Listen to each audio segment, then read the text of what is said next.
My voice still sounds. It almost sounds like I just woke up because I've been using it a lot this weekend. Yeah, a lot of shouting at people. I'm coming. There it is. Let's hear it. Wait. I'm coming. Hey. Yeah, Brian, I yesterday went and saw you in the escape room. At the escape room, yeah, we're testing out a new version of the show. One of the many versions that people can play based on the choices that they make in the other escape room. And this one was pure horror, all jump scares and spooky ghosts and all of this other stuff. And me just monologuing for 2 hours. Hell yes. It was a lot of fun to actually get the chance to see you like in your element doing the thing. And I had a lot of fun just solving puzzles and getting spooked.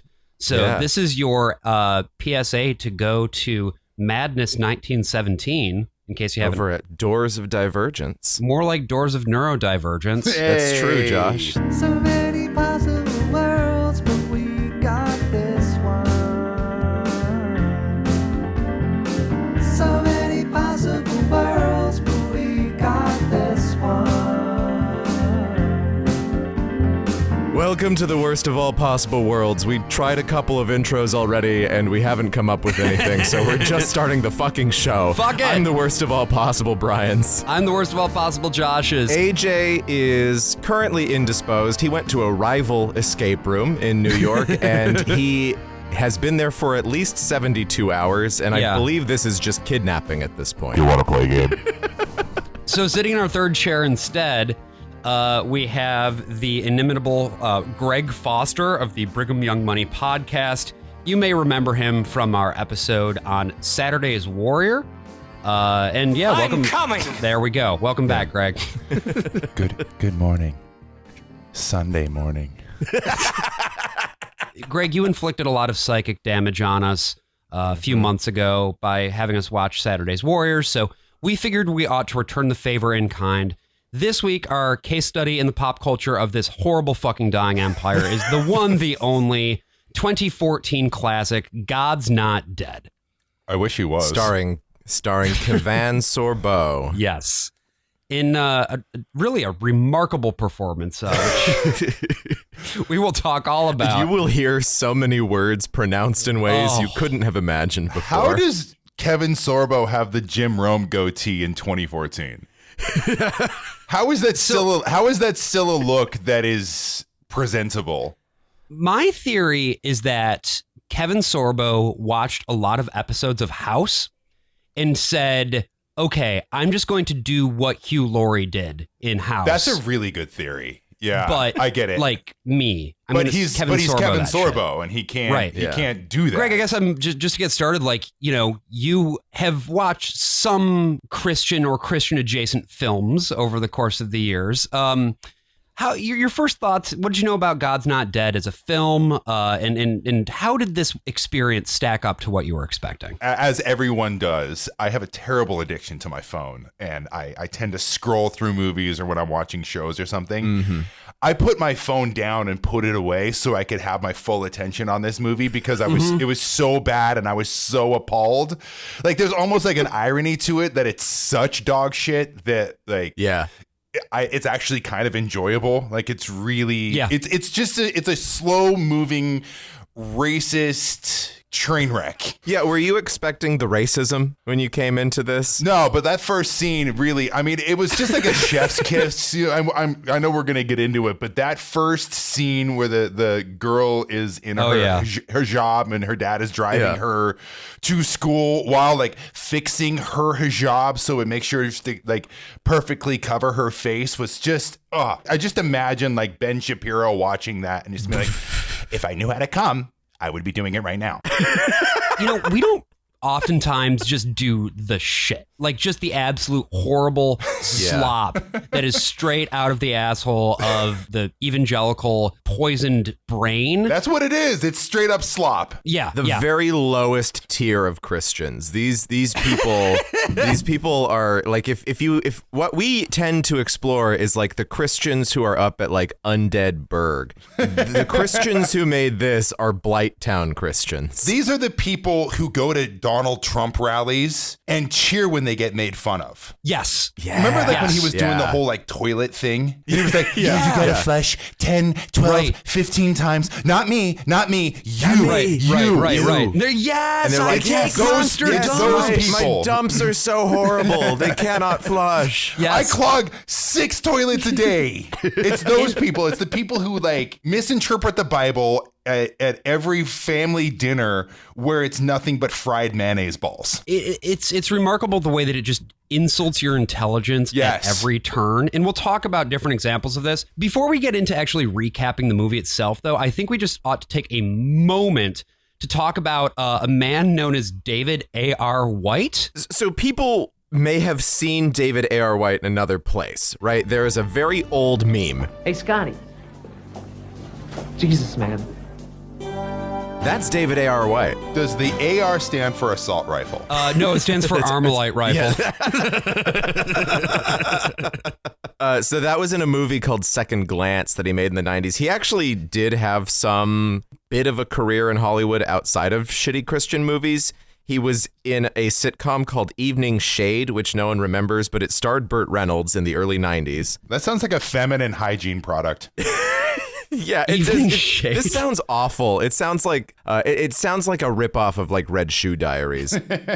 He did some little like guest appearances. He was on Coach, I think, then started to get into Christian movies and then got into producing Christian movies. He actually produced a Frank Peretti adaptation of his book The Visitation. Then largely because he was getting into this in the very earliest parts of the 21st century, The Passion of the Christ happened, showed that Christian movies can be extremely viable, and Pure Flix has been able to ride that, but didn't really have a banger, didn't have a big hit until God's Not Dead. Right. And that company, Pure Flix Entertainment, which I love, and actually apparently now it's called Pinnacle Peak. They've changed the name. I think the company is called Pinnacle Peak, but the Pure Flix brand is still there. Like they still have the website Pure Flix. Their homeschool curriculum is still marketed as Pure Flix because, yes, they have made their own homeschool curriculum because that's what everyone does in this world. So, Greg, you have 3 guesses for where is Pinnacle Peak headquartered out of? Oh, they're my neighbor. It's not Utah. So Very outside close. of Utah, you get 2 more guesses. Is it somewhere in the West? Oh, yeah. It is. Southwest, baby. Yeah, 4 corners even. Is it Arizona? Oh, yeah. It is Arizona. Okay. We're Come on, in Arizona. come on. Are we going like? so- Is it going like? Are we going Mesa? Not quite. I also should probably go on record and say that Phoenix is my least favorite city in all of America. Well, We've then you'll got that in common. You'll be happy to know that it's Scottsdale, Oh, yeah, Arizona. perfect. Yeah, that makes total sense.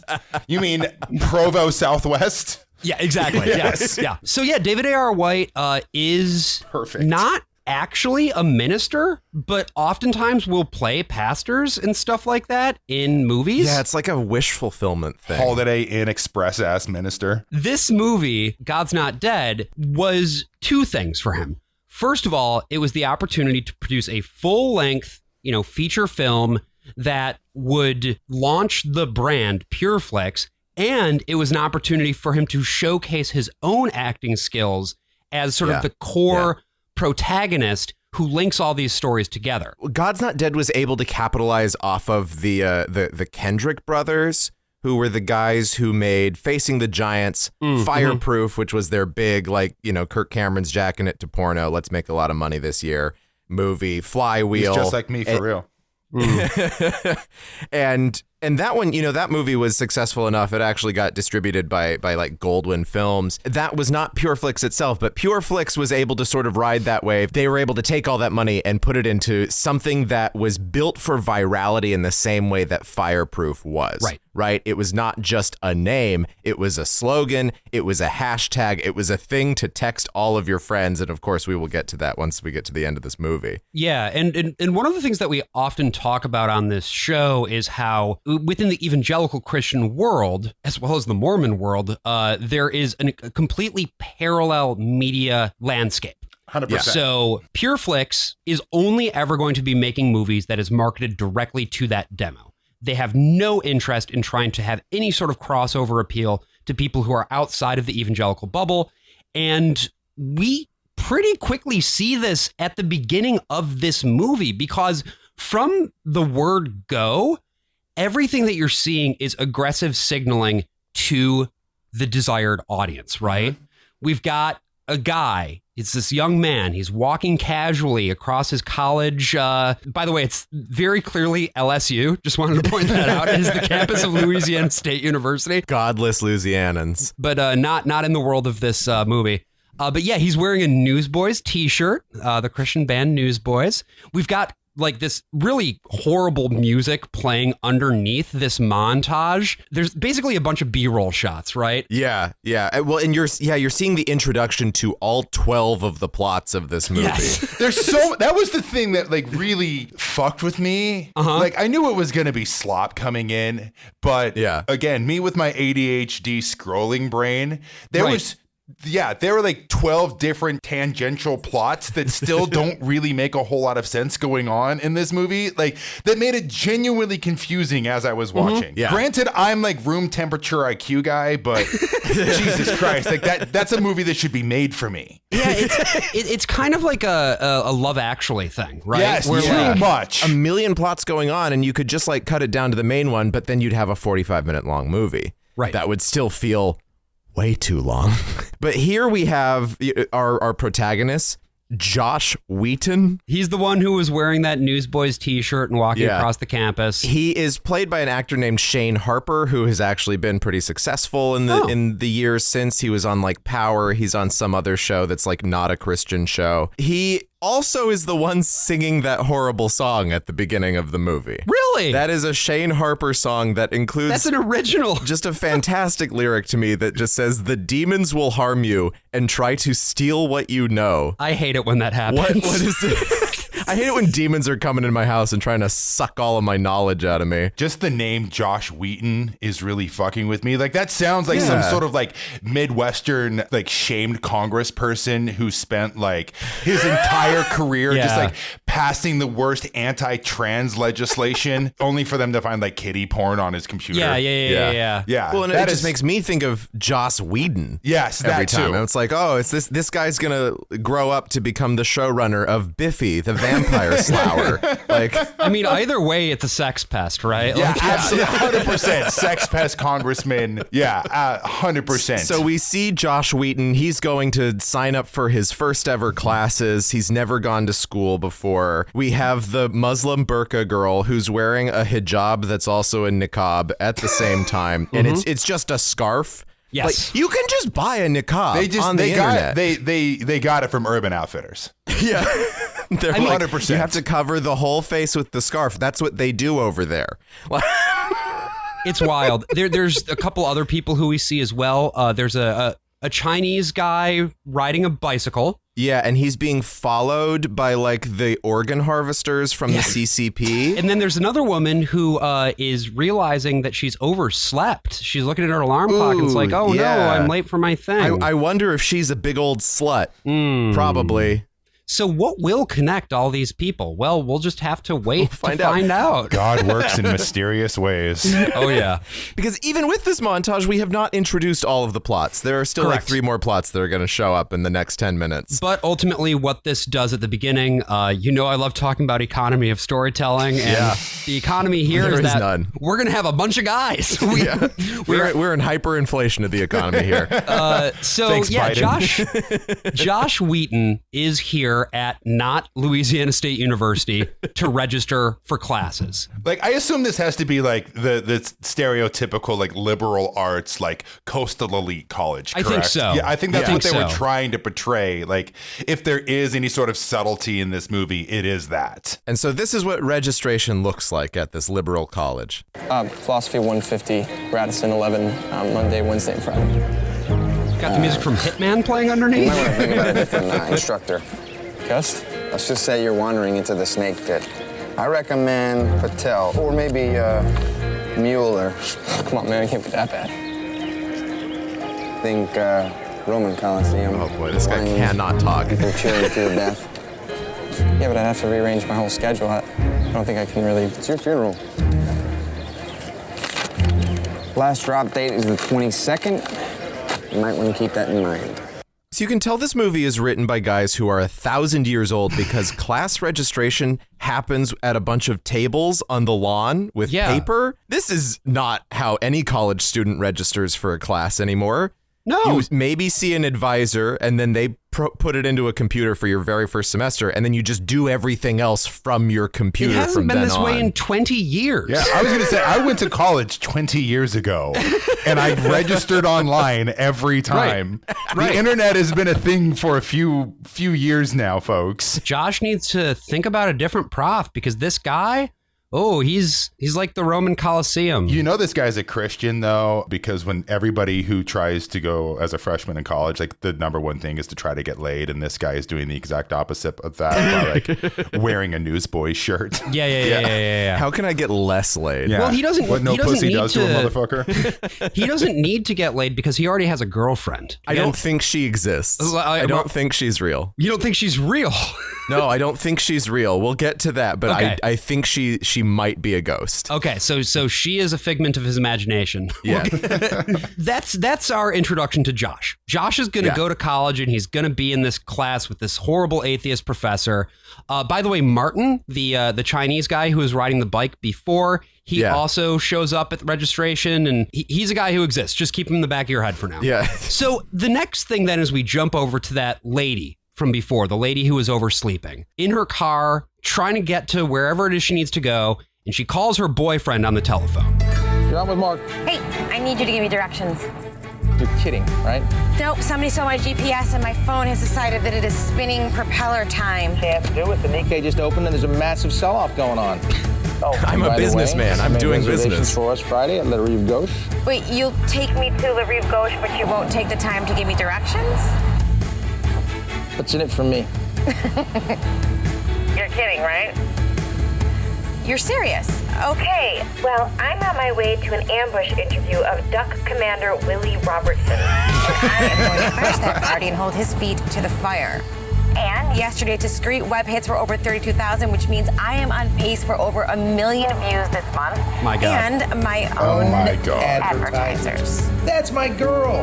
Not just another pretty face. That's my girl. Can I just say my favorite thing about this is the intro, the way that Dean Cain answers his phone as if he's Mike Francesca. You're on with Mark. He says that the Nikkei just opened. It's like noon in Louisiana. No, it didn't.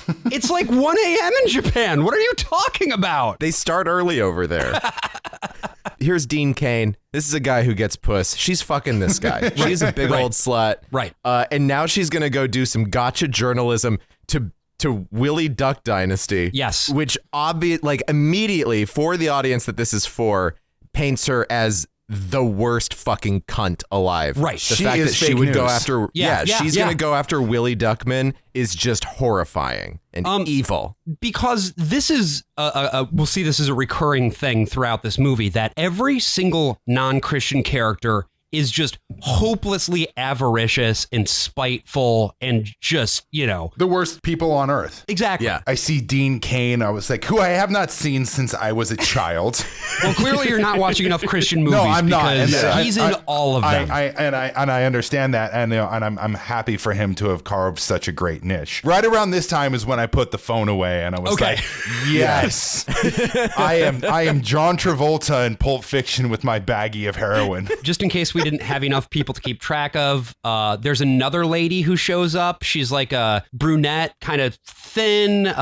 She's got an Alzheimer mom. right. Yeah. We have a scene where there's Alzheimer's happening, and also the camera won't stop moving. They set up this curved dolly, and they're like, we're actually just going to do every setup this way, so it's just always like rotating back and forth around just this completely still old woman trying her best to play like she has Alzheimer's and failing. She keeps going in and out of focus. It's great. At this point, we are in class. Finally, we've introduced pretty much everybody. Josh has showed up in class. Martin, the Chinese kid who was at Chinese registration Martin, with him yeah. at the beginning, he is also here. and Kevin Sorbo shows up finally. Oh, Hell wow. yes. Professor Radisson. Yes. Professor Hotels himself. That's right. I mean, this is what peak performance looks like. Yeah. This is the ideal male body. Going into this, I had my preconceived notions of like Kevin Sorbo, like being the hero. That it doesn't seem like he would be the type of guy who would take this role. Right. My only real interaction or like experiences with Kevin Sorbo is Hercules. Right. And Yeah. the worst posts on twitter.com. Yeah. He has so much of that like alpha male bullshit in his Twitter post that he really tries to prop himself up as this hero and this bastion of Christianity that I never honestly would have thought he would have taken the role as the atheist professor. And I was also very excited because I know that Kevin Sorbo is not good at acting. So I was like, again, give me the slot, baby. I'm here for it. Yeah, that's the amazing thing is like him and Dean Cain, they're the two big names and they both play the worst guys. Yes. And it's just because they're playing themselves. Right. They're fucking assholes. Yeah. And so here we have Kevin Sorbo showing off all of his prodigious talent as an actor by trying to say words and failing And naming horribly. philosophers' names. Yes. Michel Foucault, Bertrand Russell, Ludwig Feuerbach, Bertolt Brecht, Friedrich Nietzsche, Ayn Rand, George Santayana, Democritus, Denis Diderot, David Hume, John Stuart Mill, Albert Camus, Richard Dawkins, Sigmund Freud, Noam Chomsky. The list goes on. Dog, you can just say gnome. Poets, He'll answer your scientists, emails. authors, towering intellects, all of them. But what do they all have in common? They are all on Jeffrey Epstein's flight logs. Do you guys think Kevin Sorbo has ever read Manufacturing Consent? No. I don't think he's ever read God, no. anything. It's also so Like this- intentional that they included Ayn Rand. I thought that ruled. Oh yeah. Well, I think I don't know, like these authors are just so not bright. I think they just like typed into Google philosopher atheist quote and typed out everybody who they could find because there is no philosophy class where you're going to be talking about Ayn Rand or, to be honest, Bertolt Brecht. Right. He's someone you talk about in a theater class because he had a lot of theories on how to do theater, but he's not an important philosopher like globally, you know? And you might also potentially come across Brecht in a political science class, but philosophy, no. It's just because they don't. I mean, he is a philosopher, but it's a very specific, like, you know, philosophy of like aesthetics and like how to do storytelling in a way that is like effectively propagandistic and educational. And this is no surprise that the writers don't know anything here. All they know is that these people showed up when they Googled, you know, famous atheist philosophers. So they put the list out. Kevin Sorbo reads them off and says, what do they all have in common? A man known as G-Dog incorrectly answers that they are all dead. Yeah, this guy, he introduces himself with his nickname and his real name. My name is G-Dog, Gerard Trigga. This is a black character, if you can't tell, whose last name rhymes. Yeah, I don't have to finish that thought. This movie's really racist. You will never see this character again. That's like a Mad TV bit. Yes. Like, why did they do it? He doesn't appear at any other point in this film. Not even in the background somewhere. We love That's Easter his one eggs. line. And with your permission, I would like to bypass this senseless debate altogether and jump to the conclusion, which every sophomore is already aware of: there is no God. All that I require from each of you is that you fill in the papers I've just given you with 3 little words: God is dead, along with your signature.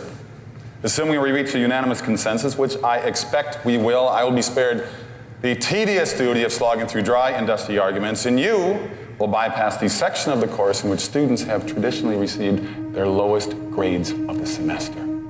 Why would you do this? Why wouldn't you just start with Plato's Republic? I just really want him with his funny accent to try to pronounce Immanuel Kant. Yeah. The fact that he can't even say Bertrand Russell, he's like Bertrand Russell. I also have to say, we just talked about Adventures in Odyssey, where they just hung on Bertrand Russell for whatever reason because he and C.S. Lewis had little like arguments with each other in the newspapers. Oh, and this movie quotes C.S. Lewis a few times, too, because as we talked about in our episode on Screwtape Letters, C.S. Lewis is like the guy who they think of as their big intellectual, even though he's a complete lightweight when you actually go in and read his shit. Yeah, and speaking of lightweights, the other one that they quote is Lee Strobel. Yes. Like there are other people who are still lightweights who are slightly better than Lee Strobel, at least. But nope, that's who they decide to go with. Like they might as well just go with John Hagee or whatever. And yeah, Josh, he can't do it. He can't sign this piece of paper that says God is dead. That would go against his values. And so Sorbo says, you're going to need to defend the antithesis that God is in fact not dead. He negotiates that like the rest of the class is going to have to vote at the end on whether God is dead or not. And if he can't convince everyone that God is not dead, he's going to just get failed on 30% of his grade right up top. Everyone in this class is not a Christian. So he has to convince all like 40 other students in the great state of Louisiana. This was the part that actually like kind of fucked with me a little bit, because it's like, I understand that this movie is just one gigantic right-wing stereotype, but like if a philosophy teacher really did pull this kind of shit, they would get fired so quickly. Oh, so it's many so complaints. Unbelievably unethical. And I know it's discriminatory, completely. And like, especially singling out the one Christian kid at LSU, which of course hilarious, but it's just that like that perfect stereotype of like the Christian man. Everyone is against you, especially at these like liberal elite colleges. It's that slop that is completely permeated, especially like watching this movie in 2023, 10 years later, and seeing like this kind of seems like the genesis of all this culture war shit that is only metastasized. And it is fascinating to go back and watch it like as like, a little, I guess as like a toddler. Yeah. And I think that's a good point that, you do have to analyze it for its place in time. That at this point, Obama was still president, right? He was just really going into his second term when they shot this film. And Obama was going on TV every day saying God is dead. That's and right. Obama, have killed him. We drone strike God at a wedding. We tortured some folks. We will all remember Obama's famous fireside chats where he repeatedly talked about how we are going to execute all Christians. And so this is in direct conversation with that. He wore that tan suit, and the reason people were mad because it was because it had been blessed by a coven of witches. That's right. Abu Ghraib, more like Abu God. Got him. But yeah, like it's so bad. This also comes back to the idea that is common in a lot of evangelical culture too, of like becoming a martyr, right? Yes. And I wanted to take a moment to talk about that. That like, Greg, I'm sure given that you were in Utah when it was happening in Colorado with Columbine, Cassie Bernal, the whole she said yes thing, which turned out was just a crock of shit that they made up. Imagine that. They love this idea that at some point somebody's going to be like, hey, if you are really a Christian, you have to say it in front of everybody and you're going to get fucking killed. And they're yes, I'm a Christian. That was pretty bad. But, at least there wasn't a Christian band that decided to release a book saying, yes, Christians will be killed. Here's all of their stories of Christians being killed for their faith. Maybe a band featuring noted lead singer Michael Tate. I'm talking about Jesus freaks, folks. And that is what Josh Wheaton is wondering right now, right? Instead of writing on that piece of paper, God is dead, he's worried. He's thinking, what will people think when they hear that I'm a Jesus freak? What will people do when they find out it's true? And you know what? I just want to get ahead of the rest of this movie and say, I don't really care if they label me a Jesus freak. Well, that's true. There ain't no disguising the truth. You know why? No, that's exactly it, Josh. You've hit the nail on the head. Yeah. Greg, is any of this legible to you? No, I'm enjoying it though. This is a wonderful performance by the both of you. This is better acting than anything in the actual movie. I think it would be fun to take like copies of like Jesus Freaks 2 or whatever, and then like inserting little pages at the end that was like, here's another Jesus freak, Joseph Smith. They threw him out the window. No. Please, God, my people have suffered enough. But yes, if that last bit was at all confusing to you, go on Spotify and look up the song Jesus Freak by DC Talk and have a really and bad their time. devotional book series, which God. we read aloud in 6th grade with my teacher. Every day, every morning, we had our morning devotionals, and he decided to tell us all about the martyrs. Incredible. So at this point, Josh has been fully chastised by Kevin Sorbo's professor. What's more, the class has been given an additional piece of homework. They have to read Bertrand Russell along top of the other readings, just as more punishment. It's so funny because like that fucking Adventures in Odyssey episode came out in 1994. I know. This comes out exactly 20 years later, and they're still fucking harping on Bertrand Russell, which most people have never fucking heard of in their life because he's just some fucking limey with a newspaper column. And they'll be doing it in another 20 years too. But Josh at this point is in the dining hall with his bitch girlfriend. Yeah. Who basically is wearing sort of circa 07, 08 business casual, even though it's like 6-7 years later. And she encourages him to just drop the class because it's not worth this fight. I don't know. I just keep thinking of that C.S. Lewis line. Yes. Only a real risk tests the reality of belief. So you're going to risk our future over your yearbook quote? Josh, why am I here? I don't Hello. know. Earth to Josh. Why am I salutatorian of our graduating class here at my third choice school? Oh, that Sorry exposition. for having the next 50 years of our From life the planned out. top That's just row. who I am. I don't know, Kara. It's just... Josh, I love you, but I absolutely forbid you to go up against this professor in his own classroom. We have too much at stake. The whole thing's rigged to make you look like an idiot. And if you want to get into law school, you can't afford to flunk this class. Even a C could be disastrous. This is what feminism does. One taking your golden, by the way. I just wanted to throw that out there. Women be Jesus. forbidding, man. Women be forbidding. This girl has just appeared. Yep. We've never seen Josh interact with her before this point. She talks only to him, no one else, and then disappears again. Right. So your theory is that she is a figment of his imagination. So she says that they've been dating for 6 years. Right. He is a freshman. She is a freshman at her third choice school, even though she's the salutatorian of their, I assume, underperforming Louisiana school district. And she is not submitting. She is telling him that if he gets 1 C, even though they're in the first week of class and he could drop it and change classes still, he'll never make it into law school. He'll never become a good, godly Christian lawyer. And here they are in the dining hall, and oh yeah, the Muslim girl who took off her burqa, that's also a hijab, that's also a niqab, that's just a scarf. She's working there with her nude face and everything. Her face is fully nude. Fully nude. And she overhears this conversation that Josh is having with himself to nobody else. And I think the idea maybe is that she's supposed to be Job's wife, not the Muslim girl, but the girlfriend. She's like, just curse God and die. Sure. With all your suffering, Interesting. I have a 5-year plan, and he's supposed to have been dating this girl for 6 years.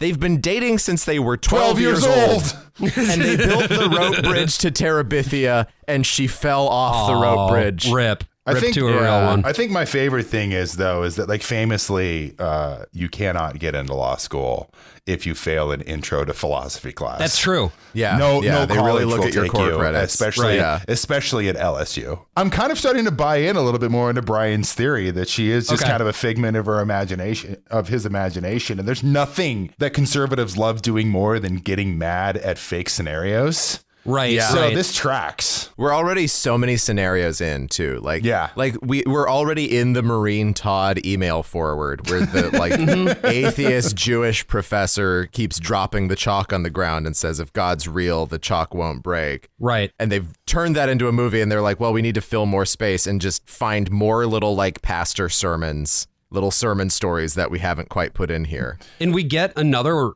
fantastic scenario right after this, because we go from campus to in front of a church. And now we are finally getting the payoff for the story of Amy Ryan, the godless Jezebel vlogger. I guess, who is here to do her ambush interview with the Duck Dynasty guy. Amy Ryan, I vlogged the new left. Can I ask you a few questions? I love vlogging the new left. Same. My wife, Corey. Hi. I know. I'm actually surprised to see you here. I thought you'd be home, barefoot and pregnant. I haven't been barefoot and pregnant in a really long time. I did kind of miss those days, huh? Yeah. You want to start again? We can try. No. He's also Willie Duckman's about to plow his wife inside the church. It's wild. He is going to fuck her, and he says that much right there on screen. It's insane. Like, I don't know why this part is the way that it is. I don't know if this was semi-improvised or something, but he like looks her up and down and is like, hey, I could get you pregnant again. How about that? And she's like, no. How about I shoot some loads into you, sweetie? Nobody wants your shitty dick, Duckman. It's shaped like a corkscrew. So have you ever watched Duck Dynasty, Josh or Greg? I have not. Have you, I've Greg? watched a couple of episodes. Okay. Yeah, like, I feel like this is their persona, Yeah. is that he's always wanting to fuck his wife. He's like Gomez Adams, Okay, right? okay. He's the Gomez Adams of the Duck Dynasty family. More like Dick Dynasty. It is more like that. Did you, given that you have experience with watching Duck Dynasty, Greg, how did this appearance sort of square with their public persona? What did you notice about this scene? He was just playing himself. Sure. Yeah. It wasn't anything different. I do think it's funny that this scene kind of gave me a little bit of a chuckle because, again, a lot of conservatism is just projection, and there's this, this harlot vlogger who's doing this sabotage interview to try to destroy this man's character, which is like exactly what like the Steven Crowders of the world do all the time. Yeah. And I like, you can yeah. go like, especially like the Dylan Mulvaney situation where like how many times were like right-wing, just conservative YouTube freaks doing that exact same thing to her. And like there are so many, like that's just a single anecdotal kind of thing, but that happens all the time. And I thought that was very funny. I think I didn't realize this until you were sort of lining it up here, Josh. This woman just has her own personal blog? Does she not work for somebody? It would seem that her blog, Dog with a Blog. It's certainly not a vlog. She never uses a camera at any point, and she types things out. There is no vlog. Is this like Harlot Perez Hilton or something like that? I think so. Because I think the new left is her blog / vlog. Atheistslut.com. But let's go ahead and hear what sort of her line of questioning sounds like, because this is her doing full on. She's James O'Keefeing it, right? This is her Project Veritas You've made moment. a fortune selling devices that are designed to lure waterfowl to their deaths. I guess when you say you're referring to the whole group of my family, which would be y'all. You can just change it to y'all. That'd be an easier expression. That way it'll get everybody in there. So y'all have made a fortune, isn't that right? We're doing all right. We can certainly buy bigger tires on our trucks and four-wheelers to get out in the mud with, so life is good. What makes you think you have the moral right to go around maiming and killing innocent animals? Hey, look, let's just get one thing straight. I ain't maiming nothing. Whatever I see and I aim at, I shoot. When I shoot it, I kill it, and then I eat it. So you do kill those ducks? Of course I do. What we gonna do, cook them while they're still moving around? She got him on tape admitting that he kills ducks. There is not a single liberal in the world who's like, how dare you kill ducks? That's not a thing. She's doing a gotcha journalism on a guy who hunts on TV, being like, so you hunt, huh? Also, isn't duck considered like a very elitist food? Right? And Right? Yeah, you would think that it would be like, oh yeah, these uppity, snooty liberals are at their elite restaurants eating their duck and pointing their fingers at all of us. Duck is the kind of thing that gets served to you by a French faggot in the Upper East Side. But I'm also very interested here in like the odd discursion on, so you say that you got some money, and he's like, yeah, we can use it to get more tires for our trucks and go mudding. And our four-wheelers. And Greg, you live in a place that has a lot of people who are of means, who demonstratively like to act as if they are just normal folks, right? That is the Utah way. Absolutely. It is also funny to me that like the sign of wealth for a conservative is like measured by the height of their tires. Yeah. Like bigger tires means more wealth, I guess. Like, I don't know. That's a very strange status symbol to me, but it does check out. You get a lot of big truck guys here in Utah. And Right. it's a very weird manifestation of wealth and like masculinity. I like that is also his example of what a good life is. Yes. Yeah. Yes. He's supposed to be a Christian, right? And there are values about like having your family and plowing your wife and whatever else. But everything is just about, well, I have a lot of cool stuff now. Yes. I got lots of big tires, and I got my four-wheelers, and I can take those out and run over every trail and Right. and run down hikers and kill them and bury them in my basement. It's like the redneck version of prosperity doctrine. Yeah. Well, because these aren't the gauche status symbols that are Sure. associated with the liberal elite, right? We're not Right. Like the French restaurant that she's going to go eat at tonight that literally has gauche in the name. Yes, exactly. But it's Perfect. wild, right? It's like the way that they frame up this culture war bullshit is it's not actually about wealth. It's about the ways that wealth is indicated and displayed. Yes. That there's It's about an okay which way to do products it. you buy. Yeah. Exactly. Yeah, because that's ultimately what it is, right? It all just like manifests into consumerism. Yes. And it's, yes. yeah, like it's just like this is, if I'm going to get on my soapbox and be a fucking annoying lefty, like this is late stage capitalism, right? Like, the left has their version of their consumerism, and then the right has, they've got their gay foie gras, and then the right has their big tires. But eventually it's all just consumerism, and like you build your entire identity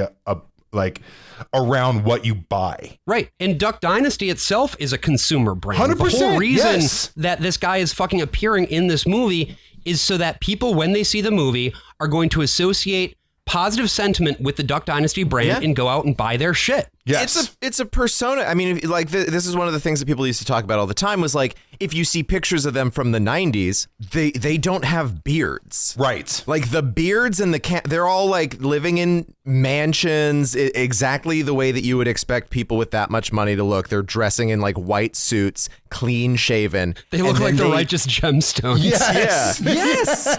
And then when they see, I don't know, the success of Pawn Stars or whatever, they start to think, how can we build our brand as a family to get our own TV show on the fucking like Outdoor Life Network or wherever it was airing? So they grow out these big shaggy beards and they wear headbands and camo, and they're like, oh yeah, we're just, they make their accent stronger, and they're just like, yeah, this is just who we are. This is totally us. This is fully authentic. And they buy their big tires so they can do car pranks. Yeah. Right. Yeah. This is the only scene, by the way, that Willie, what's his name? I was going to say Willie Nelson. What the fuck is this guy's Willie name? Duckfuck. Willie Duckfuck. This is the only scene that Willie Duckfuck actually appears in, where he's you like, can tell when he records the message at the end of the movie that he's just inside the same church that we just saw the exterior of. I just came in my wife. But it's one of the most weirdly, I think, instructive scenes in the movie as far as like how people engage with the culture war, with branding, with consumerism and all that, because we're about to go back into the slop now. We're gonna get some more plot. We're back on campus. Once again, it's LSU. You can see a bus that says the LSU logo on it. There are people wearing LSU 2013 orientation T-shirts who are walking around in the B-roll. It's amazing. I love that this lecture hall has like fucking like church plants in it. You know, those little trees that are in baskets, because that's what lecture halls look like. Oh, yeah. We've got, this fantastic moment where the girl from before who's wearing her scarf puts it back on because she has to go to her dad's car. There's a white woman who tells her that she wishes that she didn't have to do that because she's so beautiful. Yeah. Yeah. Yeah, it's always good to walk up to random women and tell them, you're beautiful. You shouldn't cover up so much. You should smile more. Things of that nature. Yep. That's what God would want you to do. And Dad, of course, reminds her that, she should be doing all of this. At no point do the filmmakers seem to be aware of the irony here of what they are doing. Right, because he is, he's a fundamentalist as a Muslim, as they all are in the universe that these people occupy. And so he says, look at that campus. Look at all those people. None of them believe in God, which according to the movie is correct. Yes.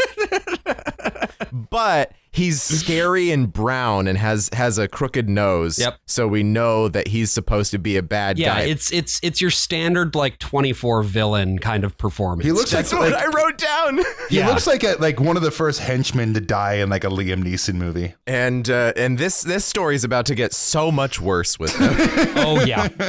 Because again, only one form of religious fundamentalism is okay. And no one prepared me for this. No one prepared, like because God's Not Dead, it had already made the rounds for a while before I saw it. And it was like, everyone knew it was the atheist philosophy professor, etc. I just had no idea that they were going to have not just one, but two racist plots. Yes. Well, really three, once we also look at David A.R. White, the pastor, and his African friend. Yeah. Yes. Oh my God. The guy, the simple African man who reminds us all that God is to be found even in our troubles, which only he can know because he has an uncluttered African mind. He's very simple, but also very wise. Yeah. I deliberately did not pull any clips of these interactions because they are very boring, honestly. Yes. But whatever you're imagining, you're correct. Yeah. It really is that bad. David A.R. This White, exact same character. There's a black friend in Fireproof who's not African, but he plays the exact same role, except they give him some jokes too. So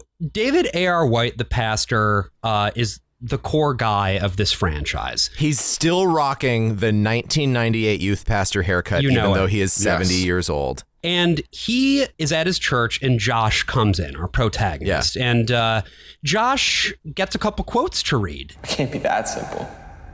Sure it can. You're here because that still small voice inside you isn't happy with the choices everyone else wants you to make. Personally, I think it's the Holy Spirit talking to you. It's how he interacts with us if we allow him to. All you have to do is decide whether or not you're willing to listen. It's not easy, but it's simple. Because that's all that evangelicalism has, right? If this was a Catholic priest, if this was a rabbi, if this was an imam, I would assume, there would be like a discussion here. Here's what you can do. Here's some things to think about. But because it's an evangelical, it's just like, here's 2 verses to read. Just read the verses. That should be good enough, right? Yeah, it should. And indeed, for him, it is. Josh goes and reads the verses, and that's it. And did you notice, Josh, what translation he was reading? I actually didn't. So these verses, I was like, what is this? Is this Holman? So I looked it up. He is reading the ESV translation. So the ESV is the English Standard Version, which is published by Good News Publications. I think they're now called New Crossing, but I think they still use Good News as, again, part of their brand, like Pure Flix More like does, Bad News. Yeah. There we go. So ESV was designed to be, apparently, even though we have the New American Standard, supposed to be like the most literal translation. Okay. And they released this in 2000. Good News Publishing publishes a shit ton of these Christian authors. They publish Frank Peretti, for instance. They do a lot of the fiction stuff. They are based out of Wheaton. Wheaton, Illinois? Wheaton, Illinois. There we go. I assume Yes. Josh Wheaton is named. Why they decide to use this translation, I have no idea. I just want to just really quickly on the record say that my Josh Wheaton sex past congressman theory completely vindicated. Yeah. Yeah. Absolutely. 100%. Also want to point out that the slut journalist has cancer now. Yes. Oh, yeah. She got diagnosed Thank with God. cancer. Her response to that was, I don't have time for cancer. You're right. I'm too busy. Right. She's got Because a million again- views to hit. That's right. And her doctor is like, yes, I know that you as a liberal atheist slut bitch journalist are the most important person in America. You have the biggest reach as a gotcha vegan pro-duck vlogger for the millennials. But the cancer won't stop either way. Right. Another person who won't stop is, of course, our hero, Josh Wheaton. He is continuing to prep his ARG. Now, he also meets up with his potentially imaginary girlfriend again, who gives him the exact same speech again. Yeah. About how, like, you can't do this. Our future matters too much. She storms off in a huff. Yeah. There's a great shot at the end of this exchange when she's saying, Josh, this is serious. Where if our listeners are watching this movie, which don't please go to minute 32, about 30 seconds in, because the framing of this shot is so bad. Their faces are all the way at the bottom of the screen. Yes. It's like that episode of Dark Place with the guest star who's always at the given like 5 feet of headroom. Yep. It's amazing, and I adore. I wish there was more of this. Pastor Dave, meanwhile, has this interminable subplot involving a rental car. They're supposed to go to Disney World. They're supposed to go to Disney World. Why is he a character in this movie? Why? Yeah. Why? Because the African man has never ridden a roller coaster. He just learned who Mickey Mouse was yesterday. Right.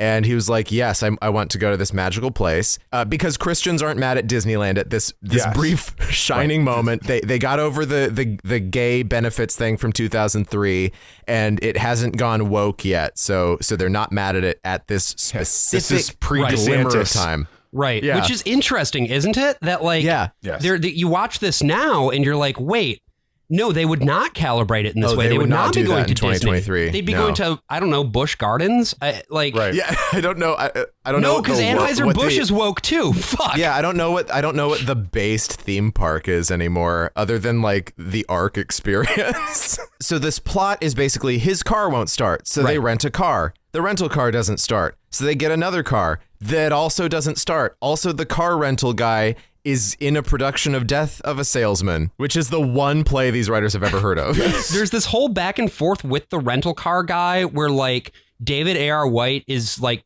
he wants to be a Karen to him, but his wise friend is like, no, let him be. And also maybe this is just God's will because God is good all the time. Horrible. It's funny. I feel like one of the leading pastor stories is the pastor being like, there was this point where I was being a huge fucking Karen and then the Spirit had to speak to me. Right. And it's like, you were like, they're talking the first half of the story like it's supposed to be relatable. And it's like, I've never behaved like this in a store. No.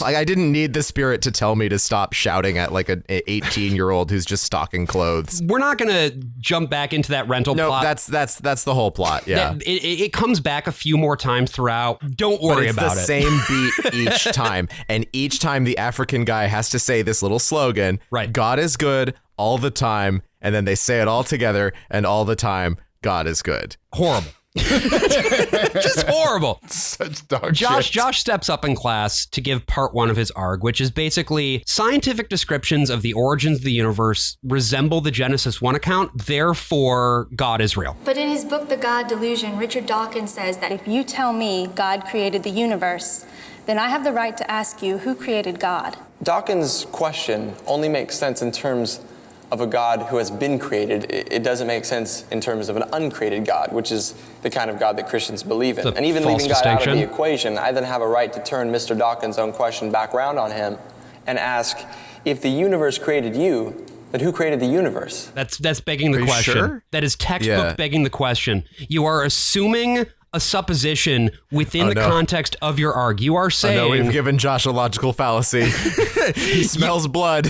You are saying God exists because the world was created. Mm-hmm. But that you don't have to assume that. You don't have to assume that there was a deity who created the world. Yeah, I feel like his rebuttal to this should just be, well, Dawkins believes in an uncreated universe in a way that is parallel to the way that Christians believe in an uncreated God, right? Like, at some point, you still have to imagine something that has not been created. Right. To me, this was the absolute funniest part of the movie. If we're just like nitpicking and like pointing fingers. First of all, like these are 18-year-old kids and they're sitting there like having detailed discussions about Richard fucking Dawkins. Yeah.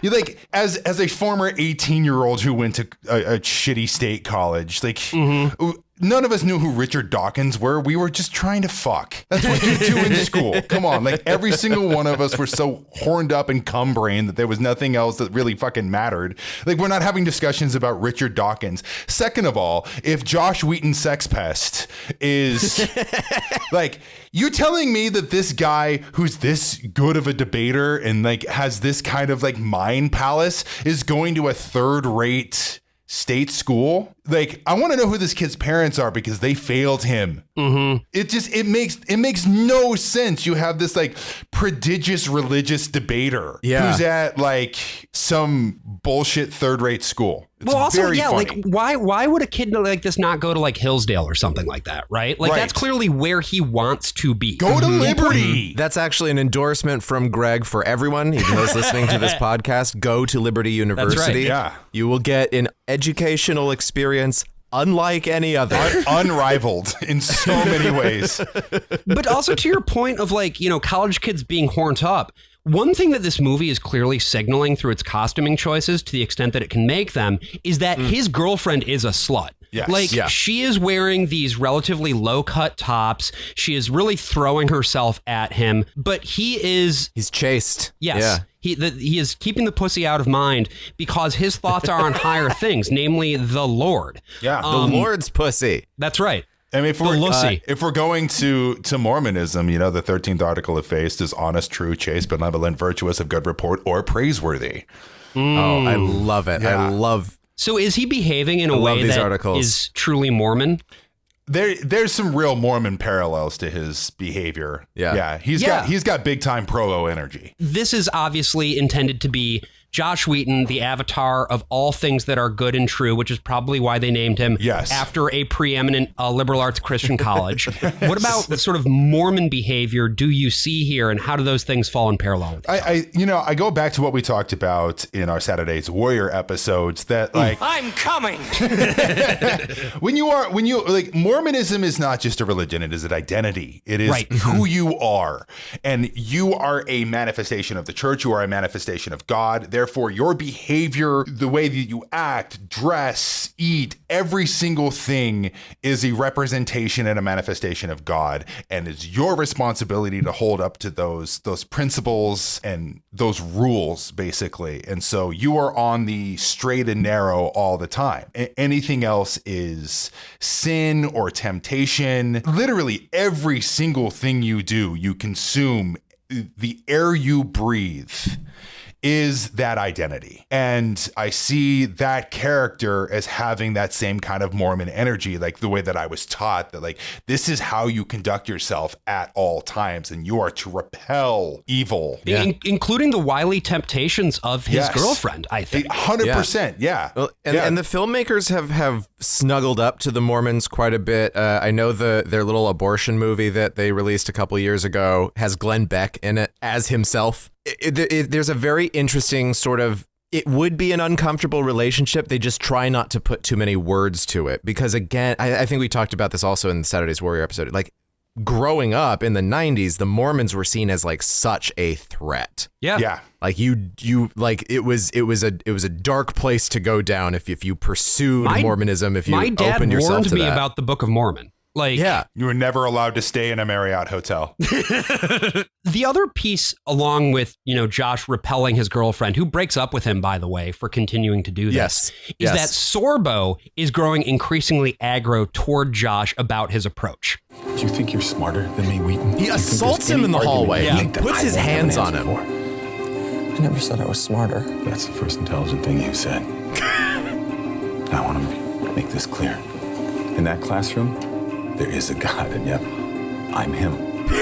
Yes. I'm also a jealous God, so do not try to humiliate me in front of my students. You told him to do the speech. I also checked up on your declared major, pre-law. What exactly is pre-law? We don't award degrees in that. Don't bother answering. But know this. If you truly feel a need to continue with this charade, I will make it my personal mission to destroy any hope of a law degree in your future.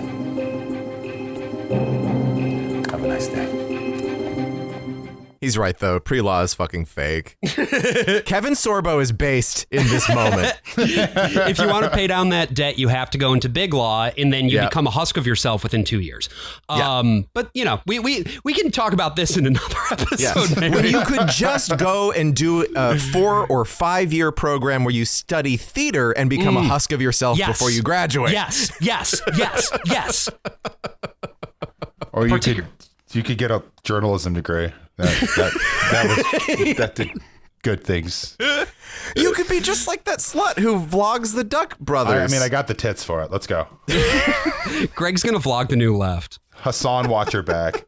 The Muslim girl gets back home. She goes into her bedroom and starts listening to Franklin Graham on her iPod. Because these people, their only conception of Christianity, of ideas in general, is celebrities. Right? She's not listening to someone who is explaining actual like Christian apologetics or even someone who is a good pastor. Right? She can't even listen to Billy Graham. She has to listen to fucking Franklin Graham, who fucking just stumbled his way into it by an accident of birth. Much like Jerry Falwell Jr. at Liberty University. And much like his other peer, Richard Roberts, son of Oral Roberts. Sure. Both of whom tanked their various universities. But it's about the signposting here, right? Like, Franklin Graham is not a reference that's going to be legible to anybody who's outside of the evangelical world or somebody who closely follows the politics of this world, right? Like, but for the people watching this movie,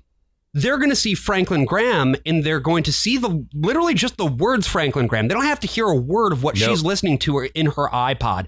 And they'll be like, oh, I see what's going on. And that's the point. So she's listening to Franklin Graham on her iPod, a little anachronistic even for 2014. Absolutely. Like at this point, you'd probably have an iPod Touch. And her weird little nonverbal pervert brother, who is currently playing a video game on the like e-reader from It Follows, has decided I'm going to walk into her room and stare at her iPod for a moment while she lies on her bed. Stare. So she is, stare at her. This is a wild scene because she is lying on her back, listening to her iPod on the bed with her eyes closed. Her pervert brother just kind of like stares at her. It is so sexual. Like it's really gross. Bizarre. It's such a like the feel of just like this deep sexual threat. Yes. Is the only time they've managed to capture any kind of mood in this movie. It is unexpectedly like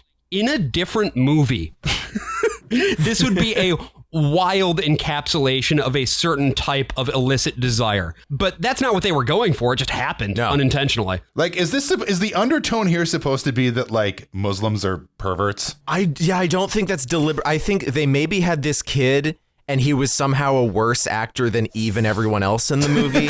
And so they took his lines away and didn't quite know how to shoot around the weird way he was doing his blocking. Don't say anything, look pervy, and go play your video game on the speak and spell. Anyway, all they need to do is just have a moment where he catches her listening to Franklin Graham, who he knows who that is, so that he can tattle on her, even though he is nonverbal, to her father. The little pervert brother snatches the iPod away from her, and she like looks at him and is like, no, don't tell Dad. He's going to tell Dad. Spoiler alert for tell Dad. The rest of this movie. So Amy will remember she vlogs the new left. She has cancer. Big old slut. She goes to dinner with Dean Cain and tells him what's going on. And we get this incredible interaction. I have cancer. This couldn't wait until tomorrow. Again, just the perfect stereotype, and like what we were talking about earlier, that anybody who is not like this tried and true Christian is just like the most miserable, just awful piece of shit in the world. Just a goddamn sociopath. Yeah, like it really is. Like this movie is 0 to 100, and that is it. There is no spectrum whatsoever. It's either all in or all out. I also like the whole like, oh yeah, this is a big Wall Street guy or whatever in Louisiana, because he just starts the dinner with, I've been named partner. Just the most fucking like 101 ass dialogue you could imagine. Just being like, oh, we need to establish that this is a person. He's been named partner just now. Well, he's the only one who's tracking the movements of the Japanese stock market at 1 a.m. Tokyo time. That's how he got named partner. He only sees relationships in a transactional light. He talks about how, you were my hot, young, upwardly mobile girlfriend, and I was the cool guy who was also up. Like, they can only see these things in sort of financialized terms, rather than, of course, in a true loving Christian relationship where things like morals, principles, and actual love come into play. You cannot have those things outside of the context of a Christian relationship. I don't know. I think Dean Cain should plow Cancer Girl in a church. That would solve all of their problems. You think so? Yeah. Yeah. All right. So we find ourselves back at the library. Josh Wheaton is taking a break from directing the Avengers and yelling at women to continue research. Also, it's funny. I should mention his presentations have all these like animations in them. Yeah, it's a very high quality slide deck that he's put together. Like he's done some good work in Blender here for an 18-year-old kid just out of high school. He should change his majors and get into like graphic design and animation. But Chinese Martin shows up, and because of his broken Chinese English, he calls him Mr. Josh. I deliberately did not clip this stuff because it's really horrifying. It's really, first of all, it's really boring, but it's also really racist. It's like both of those things at the same time. And we really need that one dude from the Every Young Man's Battle video. You need that guy who comes around. He's like, oh, we're going to a party later. And I'm going to have brewskis, bro. I'm talking drinks, man. And then there's going to be girls. And they're going to be bringing their chests with them. You know what I mean? You know what I mean? And they're going to be drinking brewskis, bro. Yeah, so tight. And I'm not talking about the party. You know what I mean? And then he just sort of walks backwards out the library. That would bring this movie to life. I agree. Martin, being Chinese, of course, doesn't understand what freedom is. He doesn't know what a god is because everyone in China is an atheist. Right. He only understands Maoist third worldist thought. Yes. Yeah, he's like, so I've read the Little Red Book so many times, and there's never any mention of God. Right. But of course, he's getting calls from his dad, who's older, and he's like maybe some kind of elite. He's always in a car, his dad. Yeah, he got to the secret conversation where they go into like the inner parts of the Chinese tabernacle, and they're like, by the way, there's a God and we hate him. Mm-hmm. And if you let your son believe in God, that's going to ruin our chances of your other sons moving to America so we can do the Great Replacement. Right. His thetan levels are high enough now. Oh my God. That the truth can be revealed. And so, Martin then he is now at war with himself, right? Because he can either go along with Mr. Josh and believe in Christianity, or he can hold to his family traditions of state-sanctioned anti-Christianity and help his dad out. But his dad is being monitored by the secret police every time Martin phones home. And so his dad is even like, no, don't even say that. You don't know who's listening. This is fucking dog shit. This is so bad. It's so like Falun Dafa, but not any of the fun parts. Right. But it's like you can tell that like all that they understand about China, these screenwriters, is from what they've read from the Epic Times. Absolutely. I wanted at least a reference to like, I don't know, Yahoo or organ trafficking or something fun like that. But no dice. Any depiction of a minority in this movie is a fucking caricature. Just an absolute stereotype. Like, I'm surprised we don't have like a Jewish professor who just like, rubs his hands for 90 minutes. No, genuinely though. Not only is it racist, it's ham-fisted racism. It's the racism of not only am I ignorant, I'm not even going to try to engage here. I'm not even going to try to figure out what the truth is. My truth is the only truth that is real, and that means that I don't need to try to figure out what else is going on. I already know everything, right? Which is also the motto of this podcast, to be fair. But it's like somebody trying to do an ironic racism deliberately. Yeah, this movie is just a series of Cumtown bits. Yes, it really is, but it's taken seriously. Yeah. So we're back to grandma girl, or I guess it's not her grandma, it's her mom, but the daughter of the Alzheimer lady. Yeah, remember how we talked about earlier? There's a woman who's looking on her mom who has dementia. Yes. You probably don't remember that actually, but this is a character who exists. Yes. So we're here in her kitchen. She has a fucking weird sink. She has the worst sink I've ever seen. It is deep, and it's also like it starts low, so like you have to bend down to use it. It is a horrible sink. Like Awful if you sink. didn't notice, go back to that scene and look at that sink. It gave me a nightmare. Well, the whole kitchen is a disaster here. Fucked kitchen. Fucked kitchen. I'm like, where the hell did they find this house? This is such a there are some locations that make sense, like the campus of LSU. You use that for a college. That's sensible. Mm-hmm. Where the fuck did they find this house? This feels like one of those weird places that would have been built in like Southern California in the 90s when they were trying to make everything like sort of pseudo Tuscan. Yes. So I don't know. It's like it, or like one of those Boca Raton houses that like Addison Meisner designed in like the 30s. It's so strange, and I can't get the sink out of my head, which is the only reason I brought this character back up. But it turns out she's Dean Cain's sister in this movie, and also she is fucking Kevin Sorbo. Correct. Yeah. So this is because this is Magnolia now. Yes. Yes. This character is named Mina. We actually only learn her name at this point. We haven't heard it earlier. And again, she's tall, she's younger, she's brunette, she's quite elegant looking, and ultimately her character exists because Kevin Sorbo, I guess, picked her up when she was a student of his, which I did not catch on previous viewings of this movie somehow. I had forgotten about it at the very least. There's so many things to keep track of. This one definitely was not in my mind when I watched this again. I was like, what the fuck? I think How does Kevin Sorbo have a job? Yes. This is the most he's like if Bad Lieutenant was a professor. It is basically implied by this dialogue that in her freshman year of college, he saw her and was like, yep, that one.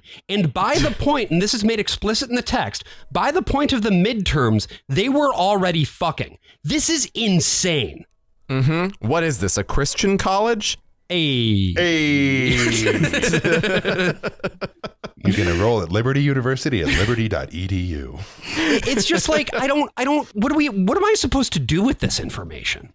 Because this is the first time that I've watched this movie not severely under the influence of some sort of substance. And so I don't know. They really want to just play up the fact that Kevin Sorbo is an absolute monster, right? He is Captain Me Too over here. Mm-hmm. And the way he treats this woman is cartoonish. Oh, it's abominable. It is like such absolute shit, and it jibes so poorly with the rest of the movie. Even the subplot with the Muslim family, they were really trying to like flex their Who's Afraid of Virginia Woolf muscles. Yeah, no, there's a real like Edward Albee energy going on when Kevin Sorbo brings his fellow professors in to have intellectual conversation, because the liberal dinner party. Yes. It is the most stereotypical bullshit this is every Fox News segment manifested in this dog shit scene. I'm so glad that this jumped out at you, Greg. Like we were talking about, we were tweeting. This is when I legitimately had the guttural reaction. Okay. Like I remember like phone is down again, and I paused the movie and just like sigh. And under my breath, I say, what the fuck? Because again, this is the genesis of all the culture war shit. Mm-hmm. Mm-hmm. This is like They really think this. They think this is how college campuses work. Yeah, 100%. And again, it's amazing that we're doing this right after we did this Adventures in Odyssey episode where Eugene hangs out with the gay intellectuals in Colorado, and all of them are like, I like Bertrand Russell. I agree.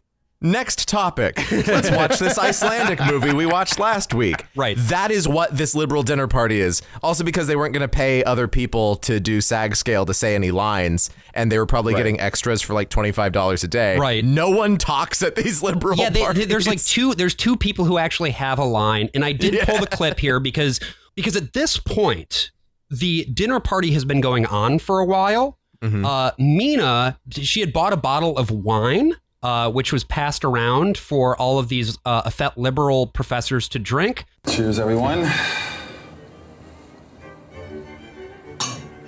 The fucking music. Mina, this wine is awful. It's been cooked. It tastes like it was sunning in a moldy basement.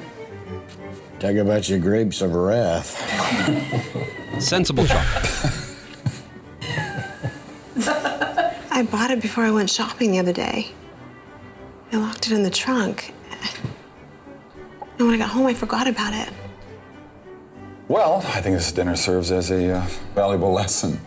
As Socrates put it over 2,000 years ago, noti seaton. Looks like it's Greek to her.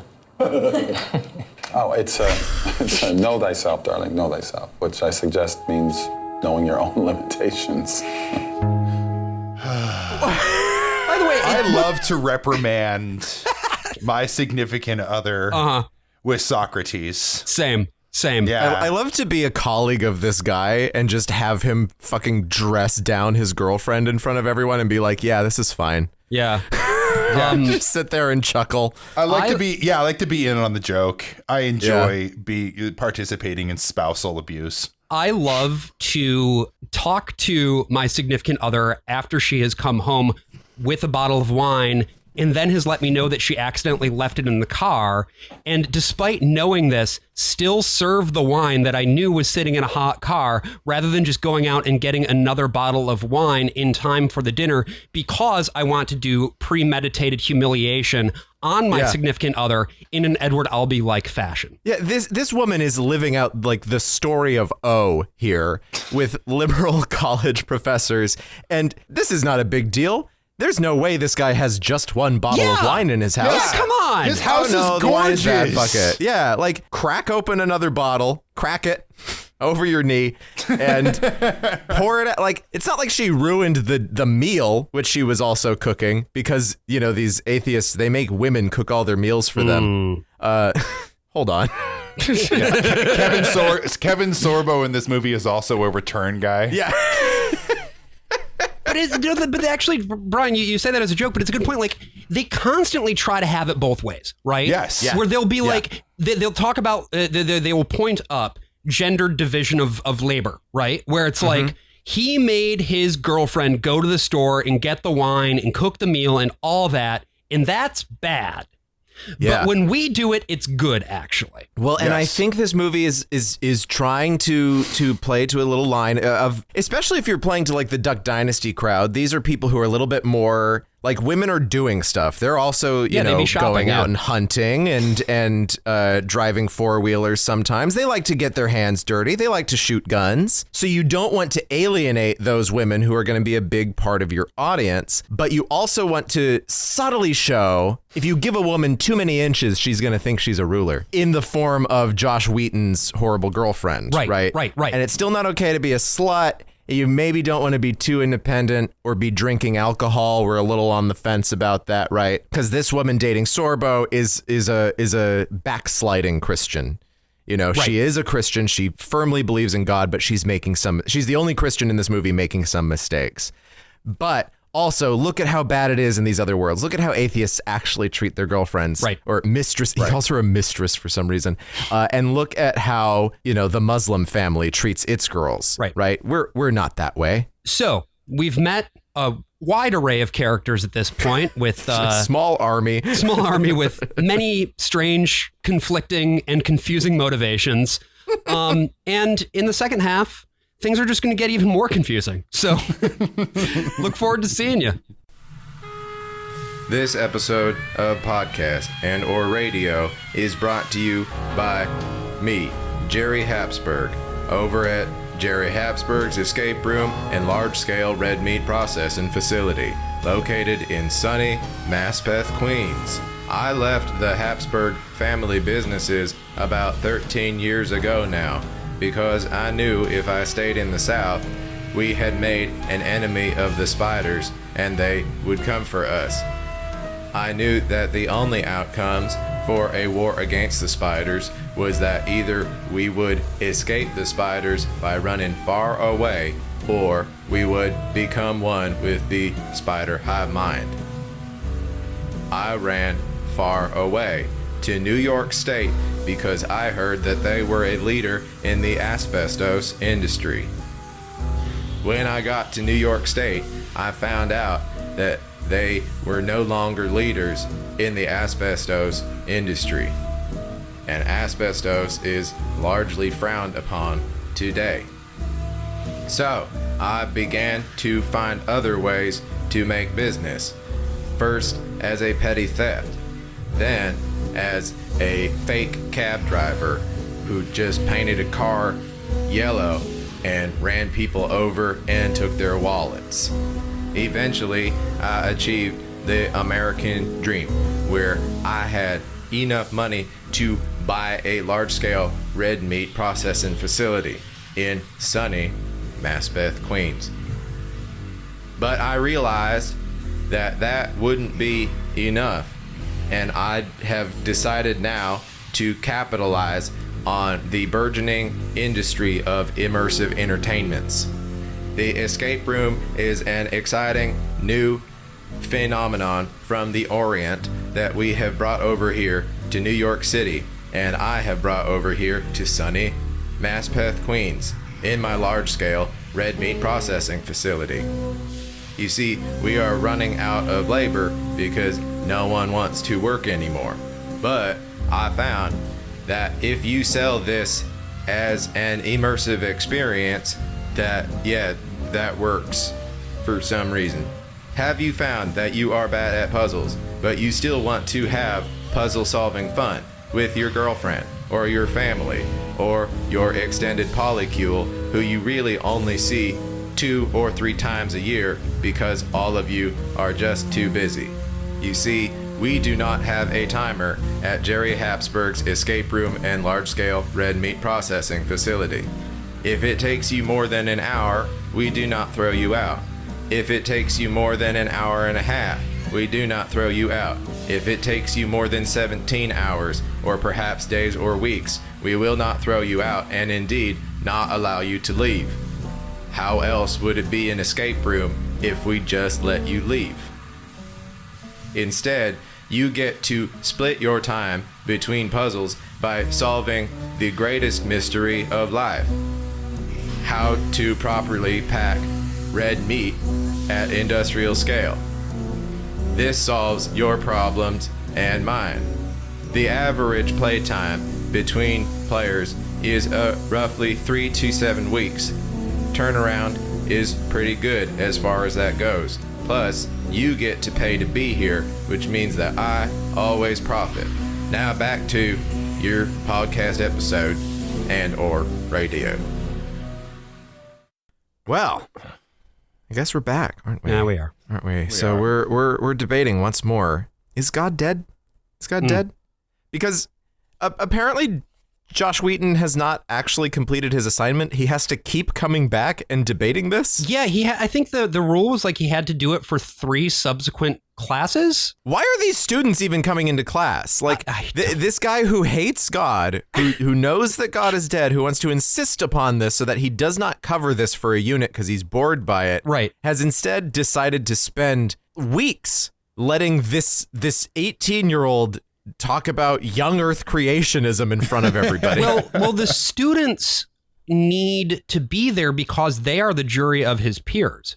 Well, remember, of course, that originally Kevin Sorbo was going to be the one who decides, but he could not serve as a neutral arbiter on this due to the fact that he's also serving as essentially the prosecution. And so it is the class who needs to take these arguments in order to determine whether or not God is in fact dead. Sure, but as someone who was once a student, I would not be going to these classes. I mean, same. No. Did any of you ever have just a professor who was just fucking impossible? I had an English professor, I remember, who would he would ask us to participate in class, and then every time that we would, he would just berate us. Oh yeah, and then I had a film professor like that. Yeah, by the end of the semester, he was legitimately wondering why nobody would answer his questions. Oh sure. So I straight up told him, I was like, because none of us want to be made fun of in front of the entire class, dude. That's what you've done the entire semester. This is why you're at a community college. I remember having one incompetent professor who could not, I distinctly remember, could not win the trust of the class. Ooh. And at one point asked me what she should do to get the class to like her more. Oh no. Was that in your major or was that a core class? That was a political science class, yeah. Oh my God. Yeah, the film department had this guy who just learned a bunch of different manipulation techniques and thought that's what teaching was. Oh. Sure. He's the only tenured professor that I have that I encountered there who actually just got fired because he sucked so bad. Like, it wasn't a Title IX thing. It wasn't a sexual harassment thing. He was just such an awful professor to his students that the complaints piled up enough that they were like, oh yeah, we have to get rid of him. That's incredible. One would certainly think that Kevin Sorbo's character in this movie, despite being presumably tenured, would also receive enough. I feel like the thing with this, definitely. With dating a student would be enough, I imagine. Yeah. But no, he's continuing on. People are still coming to these classes for some fucking reason. And parallel to Josh continuing his arguments with his extremely well put together PowerPoints. Which I wasn't joking. Now he is actually arguing for young earth creationism, which has nothing to do with the existence of God whatsoever. He's also cribbing points from the book God's Not Dead, which is a real book. Because again, this movie loves the product placement, right? Yep. And that's what Fireproof did. Fireproof has Kirk Cameron reading this book that's giving him advice on relationships that you could then buy when you went to the screening of Fireproof. Of course. It's all integrated product. Everything, because they can't do things in the way that Focus on the Family did it quite. Right. They have to like merchandise it and make it more immediate so that you see the movie, screen it at your church, whatever, and then you get the merch right there. Again, the end point to all of this is consumerism. I am curious though, Greg, because like you have experience working in marketing. How effective do you think that this movie is as a piece of marketing? Like, it's a big long commercial, basically, right? Like, in many ways. Do you think it serves effectively in that regard? If you know your intended audience, sure. Like, this is not a movie that's trying to convince anyone. Right. This is just, slop for the piggies. Right. And I think it's been effective, as we were just talking about in break. There's about to be the 5th God's Not Dead movie. Like, this is not a one-off thing. This is now a franchise. It's a cinematic universe. You don't make 5 movies unless they're profitable. Right. So I would assume, for the intended audience, I assume that this is like very big. Like, if you are like a benevolent, true, chaste evangelical, you have these movies in your DVD library. So in that context, like you're buying the Duck Dynasty bullshit as well. And you are a part of this cinematic universe. What I do remember is that it made an unexpectedly large amount against its budget. The box office of the movie was $60 million. Oh my God. $60 and this movie million is maybe smackaroos. Okay, wow. I actually estimated an even higher budget for this movie. I was thinking maybe around $10 million. This was a $2 million movie. Oh, wow. Because with Christian movies, you can really exploit people and get people to do a bunch of shit for free. I mean, that's 30 times its budget just in the box office. That does not count churches screening it. That does not count DVD, Blu-ray sales. That does not count later streaming. And of course, Pure Flix operates its own streaming network. I mean, they had this brand and then they launched it into its equivalent of the stratosphere. Yes. With this one film. Incredibly effective marketing then. If that's the case, if you're getting a 3,000% profit on this thing. Insane. Insane. Yeah, there's the marketing for the movie itself, which is very Crimbus special. It's very this is a thing where you buy the DVDs, and we're talking about the DVDs in the feature. But then there's what it purports to be advertising, which is, of course, the ongoing reality of God being alive. Yes. And is it good marketing for that? Right? It does not seek to convert, or it doesn't seem like it seeks to convert. No, right? It's not. This movie does not convince anyone. No, I think, Greg, I think you sent me a message being like, who is supposed to be persuaded by this, right? Yeah. No, this is the confirmation bias economy, which is very lucrative. I mean, and everything that happens in the back half-ish of this movie, which proceeds at a weird pace. Like, it keeps shifting up and down gears repeatedly. Is more stuff that just makes the audience feel good and superior about themselves. Amy, who vlogs The New Left, she goes and gets her MRI.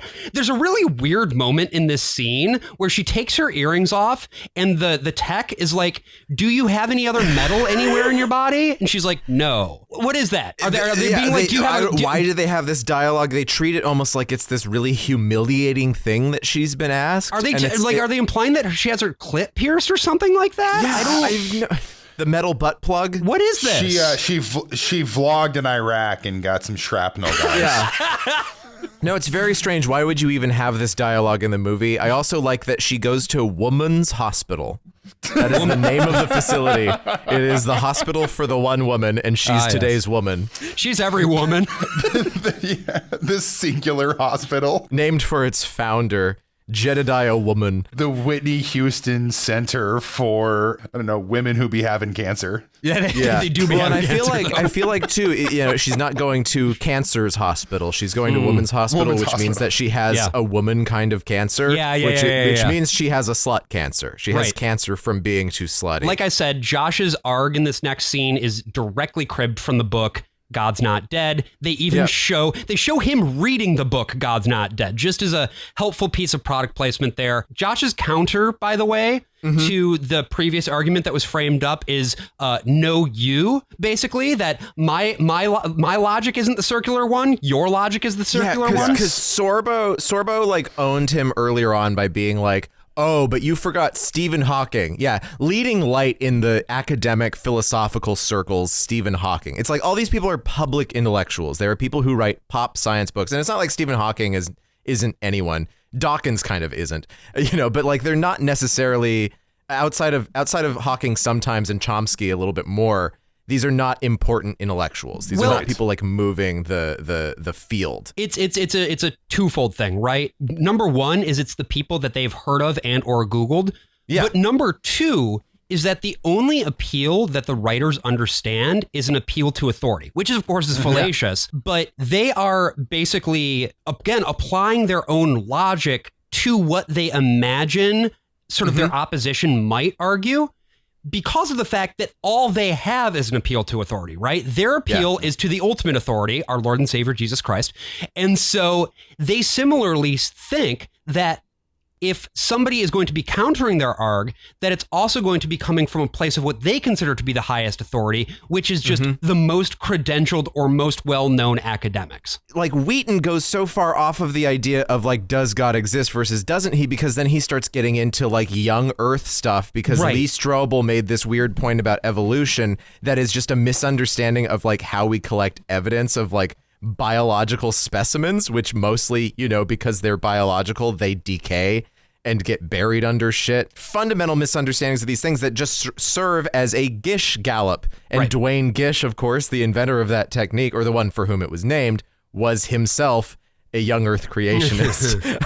Awesome. Yeah, it's not worth trying to evaluate these arguments on the merits because they're nonsense. Like they're genuinely just nonsense. They don't even accurately represent fully the people who they are quoting even. No. They're taking bits and pieces out of their arg to drive it up to their own arg. But it's like, as somebody with a little bit of a debate background, I just found myself trying to engage this stuff and being like, oh, well, let me come up with a rational rebuttal to this, trying to go all Ben Shapiro on their ass. But like, it doesn't matter because it doesn't make sense. Because it's not supposed to make sense. Because again, it's just confirmation bias. Right. Like Josh Wheaton takes, because he got owned by the Stephen Hawking quote, he's like, oh, but I read that book by Stephen Hawking. Right. And it turns out on page 5, he says philosophy is dead. Like you said, Josh, it's no you. It's just ba-bum. If you believe one thing Stephen Hawking says, you have to believe everything he says, which honestly, the way that they're arguing, that kind of is the intellectual level that they're operating at. Of course it is. All they're doing is throwing quotes back and forth and, like you said, appealing to authority like it's the frogs. And AJ would have really liked that joke. And this is also something that they do on the other evangelical media that we talk about. Adventures in Odyssey is always going to wrap up with a Bible quote that 9 times out of 10 is going to be taken completely out of context and also has very little to do with the actual substance of whatever it was they were talking about in the episode, because they need that little bookend so that they can do the little, and it's such a frustrating and narrow and ultimately unserious way of engaging ideas, but they also have such a disrespect for their audience. That's the other thing that pisses me off. It's so insulting. That's really all I had to say. I apologize for cutting you off. No, keep going, please. No, but that really did bother me, because it's like trying to explain it's like they're treating their audience as if they're fucking infants and just holding their hands through the entire movie, and again confirming all of their biases and patting them on the head and giving them like a sandwich bag full of Cheerios for them to snack on. Right. It's so pandering. That's the word I'm thinking of. It's not just the Ziploc bag full of Cheerios, right? It's like every 5 to 10 minutes they will open up the bag and give you another Cheerio. Exactly. Right? Yeah, it's like force feeding. So we end up back at the Muslim Armenian household, and we find ourselves with this girl who I don't think we mentioned. Her name is Aisha. Well, I don't think they mentioned her name until this point. I think they do say it at the beginning, because I did make a note of it then, because of course, Christians, the only thing they know about Islam is 9/11 and Aisha. She then just gets the shit beat out of her by her dad. Yeah, and then he narrowly avoids honor killing her. This is a surprisingly violent scene. I mean, her dad slaps the shit out of her. Like, it's jarring, brutal. They did real stunt work on this. Yeah, I mean, it's very grounded and realistic in a way that the rest of this movie is not. But then, they have this moment where he throws her out of the house, but then like wraps his hand around her neck for a very long time, and then finally is able to overcome his beastly impulses and back away into the house and close the door, and she just lives on the streets now, I guess. And the music is so loud. The fucking CCM music that they're playing over this, the like D tier Rebecca St. James knockoff, is just going to town on the Lord here. But the other thing is, and this is all to the point of like projection and the way that these people write what they know. They write this scene in a way that is very much analogous to the way that many people who are Christians treat family members who decide to leave the faith. Or are gay or trans. Especially gay or trans. But they really, truly don't seem capable of seeing the analog between the behavior they're portraying here and how they are so fucking shitty to their own families. It's amazing. Well, Josh Wheaton doesn't have a family. He doesn't have a girlfriend either. No one exists in his life. That's true. It's just him in this void of it's like when Beverly Crusher ends up inside that warp bubble and everyone on the Enterprise disappears. Right. Every Christian in Josh Wheaton's life has vanished. So after this, Amy, who vlogs the New Left, she files her story on the Duck Dynasty guy, except it's just her being like, I have cancer. Like, her beat, Amy's beat from here on out is her just crying and being like, I'm gonna die soon. It's that same portrayal of, in this movie, in the like conservative bubble you live in, anyone who has any sort of dissenting opinion or alternate lifestyle is then doomed to a life of suffering and sadness. Like, that's very much how I grew up as you know, somebody who's LDS and really grew up in, like, I grew up in Provo, which is as LDS. I'm talking like 95% of my neighborhood was not only LDS, but like staunch, devout LDS. Like, we would see them in church, in the pews. That's what it was, just hammered into you, that there is only one way. There is God's plan. There is the straight and narrow. And if you go away from that, if you divert from that even at all, that's when the pain, that's when the sadness, and that's when the anguish sets in, and you're in for a world of hurt for the rest of your life. Yeah, it'll be like Saturday's Warrior, where you're hanging out with your truck friends in San Diego, and then you discover that your mom miscarried, right? Like, exactly. Yeah. And that's you. That's your fault. You did that. 100%. Yeah, that's the thing. Yeah, you diverted from the straight and narrow, so this is your punishment. Yeah, it's very, very victim blamey, and it's incredibly gross. So yeah, she writes that she has cancer, and then she has this like very weird little freak out scene. Motivated sequence, baby. Oh my god! So this actress, by the way, is Trisha LaFosse. She's been you can find her in other things. She was in Garden State way back. Oh. She's currently in Jury Duty. She's kind of a deranged actor, honestly, and I love this about her. She has these very strange impulses which make her scenes confusing instead of just bad. And I love that she takes this, have a freak out and throw your computer shit on the floor, to just being like, yeah, I'm going to do this the weirdest way possible. If you look at her IMDb page, her like headshot is so strange. She's like standing at a table, but also has one leg resting sideways on top of the table. I see this. Like, she has a fabulous energy to her. I forgot about, I just watched Jury Duty. She plays one of the attorneys. She's fucking great. She's so funny. No, she's marvelous. And you can tell, like, this is really how important it is to not have an absolute dog shit fucking director. Right. Like, what's this guy's name? Harold Kronk. Come on, that's not a real name. It's like the first title card. Once the movie starts up, you're hearing the little song, and it just says a Harold Kronk film. Also, Paul Kuo, who plays Chinese Martin, you'll see him all over the place. He does a lot of video games. He was in Red Dead Redemption 2. Oh. Yeah, seems to do some cartoons as well. Like, they're aside from the names who are bad, like Kevin Sorbo and Dean Cain, there are also good actors in this movie that are, just taking that fucking Christian movie paycheck. I think that's maybe what makes, in some cases, this movie so bizarrely watchable, which again is very different from the other God's Not Dead movies, which are just a slog. Which are like an army of Dean Cains and people who do Christian movies primarily. Yeah. Although you do get Ray Wise in two. You do get Ray Wise, who does the best performance so in any of these films. Yeah.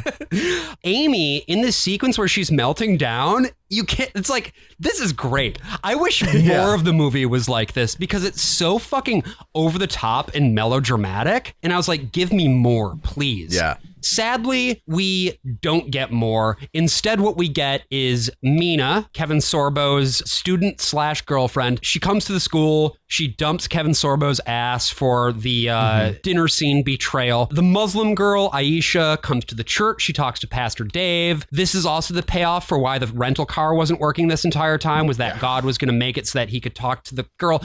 I fucking hate this shit. There's no other church in town. Right. There's no one else. And churches are also so great at finding people housing and shelter. That's a thing they're known for doing. I mean, God, we did an episode a couple months ago about how the LDS Church is actually the one who has been who has been handling Utah's welfare services. Oh, God. Yeah. It's horrifying. And they've basically been holding people hostage and saying, hey, nice EBT card. It'd be a shame if something happened to that. Anyway, church is from 10 to noon every Sunday. See you there. Yeah. Saturday's Warrior follow-up, where the son leaves home and then just loses all of his welfare. Yes. Anyway, I digress. Sorry. No, for it's all connected, right? Like, this is the ethics and the morality that this movie is positing as a good thing. That the closer you get to the church, the better your life will be. And also that, like, the best society is one that is fundamentally ordered around the church, because it's Aisha coming across Pastor Dave and having this heart-to-heart with him that helps her realize who it is that she really wants to be. Similarly, when Mina has her heart-to-heart with Pastor Dave. Bless you for writing down all these names. We get these fucking back-to-back heart-to-hearts where Mina also talks to Pastor Dave, and he's like, oh yeah, Kevin Sorbo's abusing you and you should be your own woman. She's like, yeah. How do you do a back-to-back heart-to-heart? Very carefully. Okay. So Kevin Sorbo now is really at his wit's end because he keeps losing. He keeps losing in the marketplace of ideas in the classroom. They do this weird scene where Josh Wheaton gets on an elevator and Kevin Sorbo is already there. Right. And it's one of those things where like these inept Christian movies use very specific filmic language that implies something other than what they mean. We talked about that already. Like there's this Billy Graham movie about like this father and daughter, and the father has like oil money and stuff. And they end one scene with like the father and daughter. They've sort of reconciled on whatever their thing was. They look each other in the eyes and it immediately cuts to like an oil drill, like shooting into the ground. Oh no. And so here, genuinely, the feeling, the dark energy that comes off of Josh Wheaton getting in that elevator and Kevin Sorbo standing in the back, I just thought, is he gonna rape him? It really feels like that. It really, truly feels like Kevin Sorbo is about to rape Josh because he's the doors. Like you have the moment, and this is filmic language where standing behind him, sort of looming over him behind in a powerful way. Yeah, and it's like Josh doesn't notice him somehow. Right. It's so weird. But no, that's not what happens. Instead, they just ride the elevator while Sorbo intimidates him, and he's like, I got a secret trick for the new debate. One weird trick. We get back into the classroom and we get this back and forth, and Josh cranks it up a notch. For Christians, the fixed point of morality, what constitutes right and wrong, is a straight line that leads directly back to God. The fixed point is a straight line? line? We need a God to be moral, that a moral atheist is an impossibility. No, but with no God, there's no real reason to be moral. I mean, there's not even a standard of what moral behavior is. For Christians, lying, cheating, stealing, in my example, stealing a great I didn't earn are forbidden. It's a form of theft, but if God Stealing does not is a form exist, of as theft. Dostoevsky famously pointed out, if God does not exist, then everything is permissible. There we go. Out of context quote. Honestly, these guys should read Dostoevsky, right? A devout Christian author. They would learn a lot about the craft from him, but they won't because it's a book. And like me, they are illiterate. And again, it does not really... You can even do notes from underground. It's short.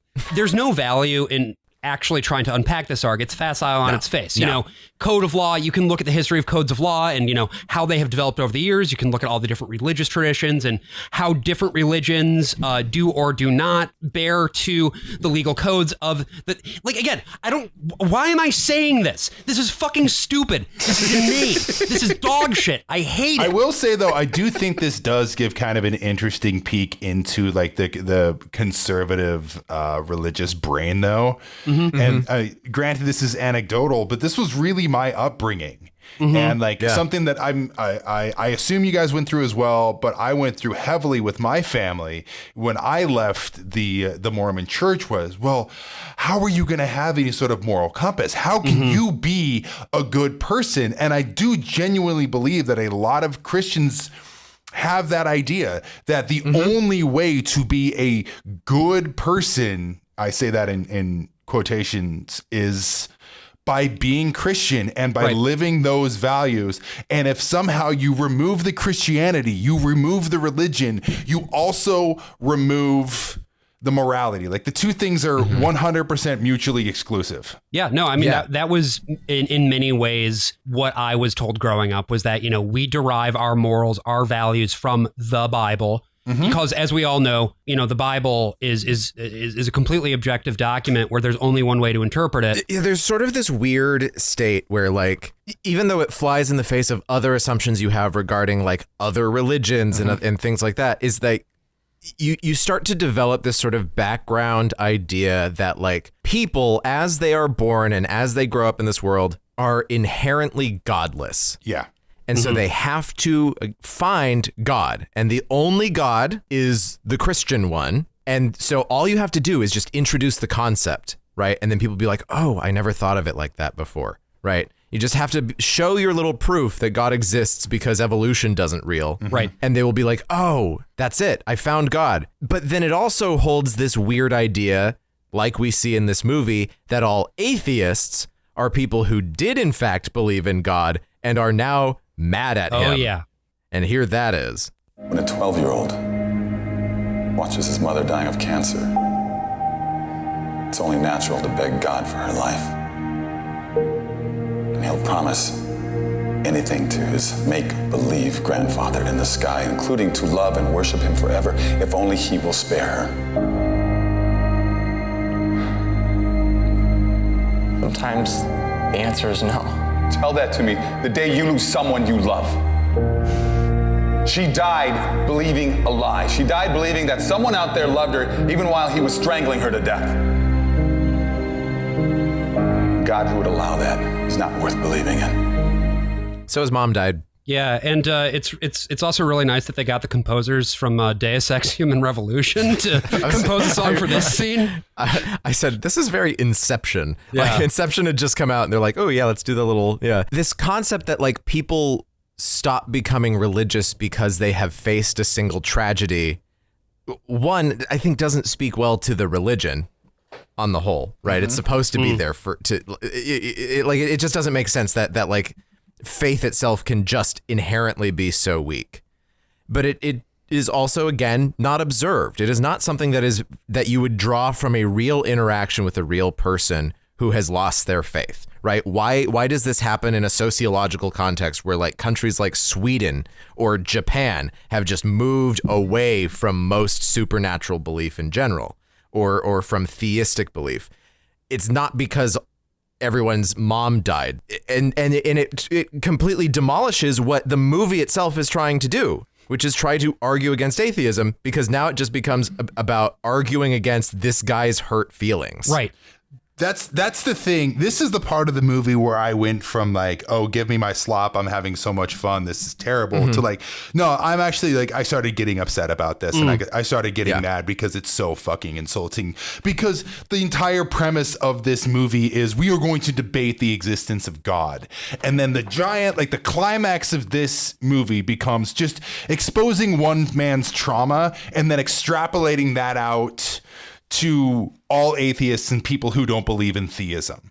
Right. Yeah. And like you're taking an anecdotal singular experience and massively applying it on a large scale, and it's so insulting and it's so pandering and it's so childish that this is where the movie, again, it stopped being fun for me. Well, yes, same. And that is also because having myself, I mean, everybody has some sort of a story of trauma, right? Of something truly unacceptable that happened, that falls out of order with an idea of, you know, a caring, loving deity or whatever. Yeah. And you can take that experience and you can go wherever you want with it, and different people go different ways. I have never, not once in my life, met someone who falls where Kevin Sorbo does on this, where he's like, well, I'm just so mad at God, because that's what allows Josh to have his little coup de grace here. Simple question, Professor. Why do you hate God? Because he took everything away from me. It's A Few Good Men now. Yep. Yes. Yes, I hate God. All I have for him is hate. How can you hate someone if they don't exist? I don't know, Josh Wheaton. Josh Wheaton, I hate you, and you don't exist.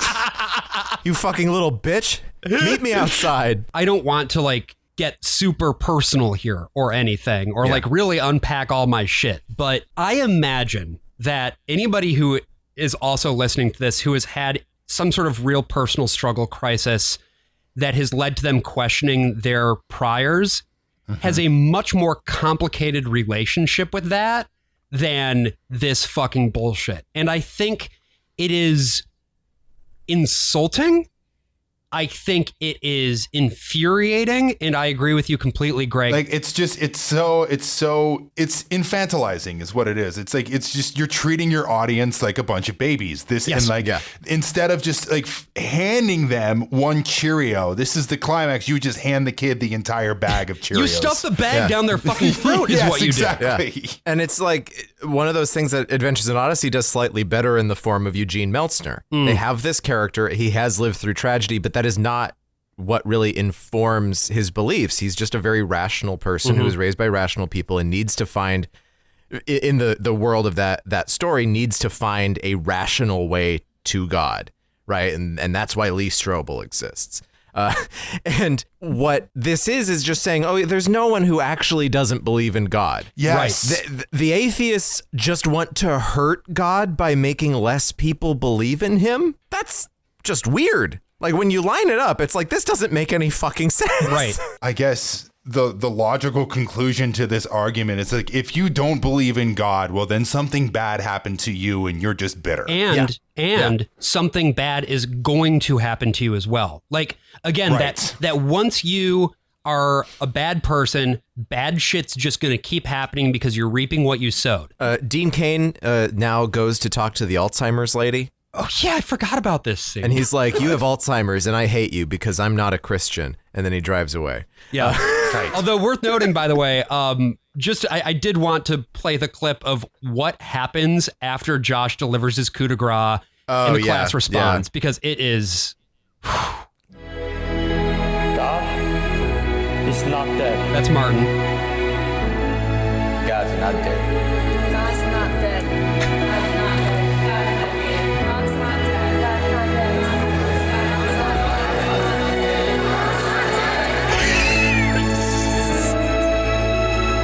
dead. This is a very specific reference that I'm going to make, but it reminds me of at the end of Magic School Bus episodes where there's the different callers that are like, hello, is this a Magic School Bus? And then at the end, they all say at the same time, we're calling the Magic School Bus. You just see an animated Malcolm Jamal Warner picking up his phone and fielding complaints. Thank you for that, Josh. You're welcome. Josh Wheaton has now converted his entire class. Chinese Martin is now Christian Martin. Yep. Yeah, Dean Cain talks to the Alzheimer's mother that he has and is just like, you mean nothing to me because I'm not a Christian. And then she has like this weird moment of lucidity where she's talking about the specter of death that hangs over us all. Then she forgets him again because she has Alzheimer's. I was going to say they gave her the Joe Biden debate drugs real quick. Amy, meanwhile, who vlogs The New Left, goes and meets the Newsboys, which is the cancer horror has now led us to a new plot. Right. We are in the last 10, maybe 15 minutes of this movie, and now there's another thing happening. Well, she's which is doing... that the Newsboys are in town. Right. And this is, you got to remember, this is 2014, so this is the Michael Tate Newsboys. Not great. And we're going to have a big concert at totally not the Staples Center. Yes. Newsboys, for those who are not aware, Christian pop band, one of the most successful to ever do it. And Amy is going to do another one of her famous ambush interviews. Yeah, she's going to ask them if they eat duck. So she asks them about like what the deal is, but they pretty quickly intuit that maybe she needs some help. I mean, we exist in the here and now. They've existed forever. Think about that. Yeah, you know, in the beginning was the Word was with God, and the Word was God. So I see. So when you're pressed, you quote a bunch of ancient scribblings and say, don't worry, it's all in there. Well, they may be ancient, but they're not scribblings. I mean, we believe God gave us an instruction manual, and it's where we draw our strength, and it's where we find our hope. So where do you find your hope? Why did you keep this whole thing? Because I hate you.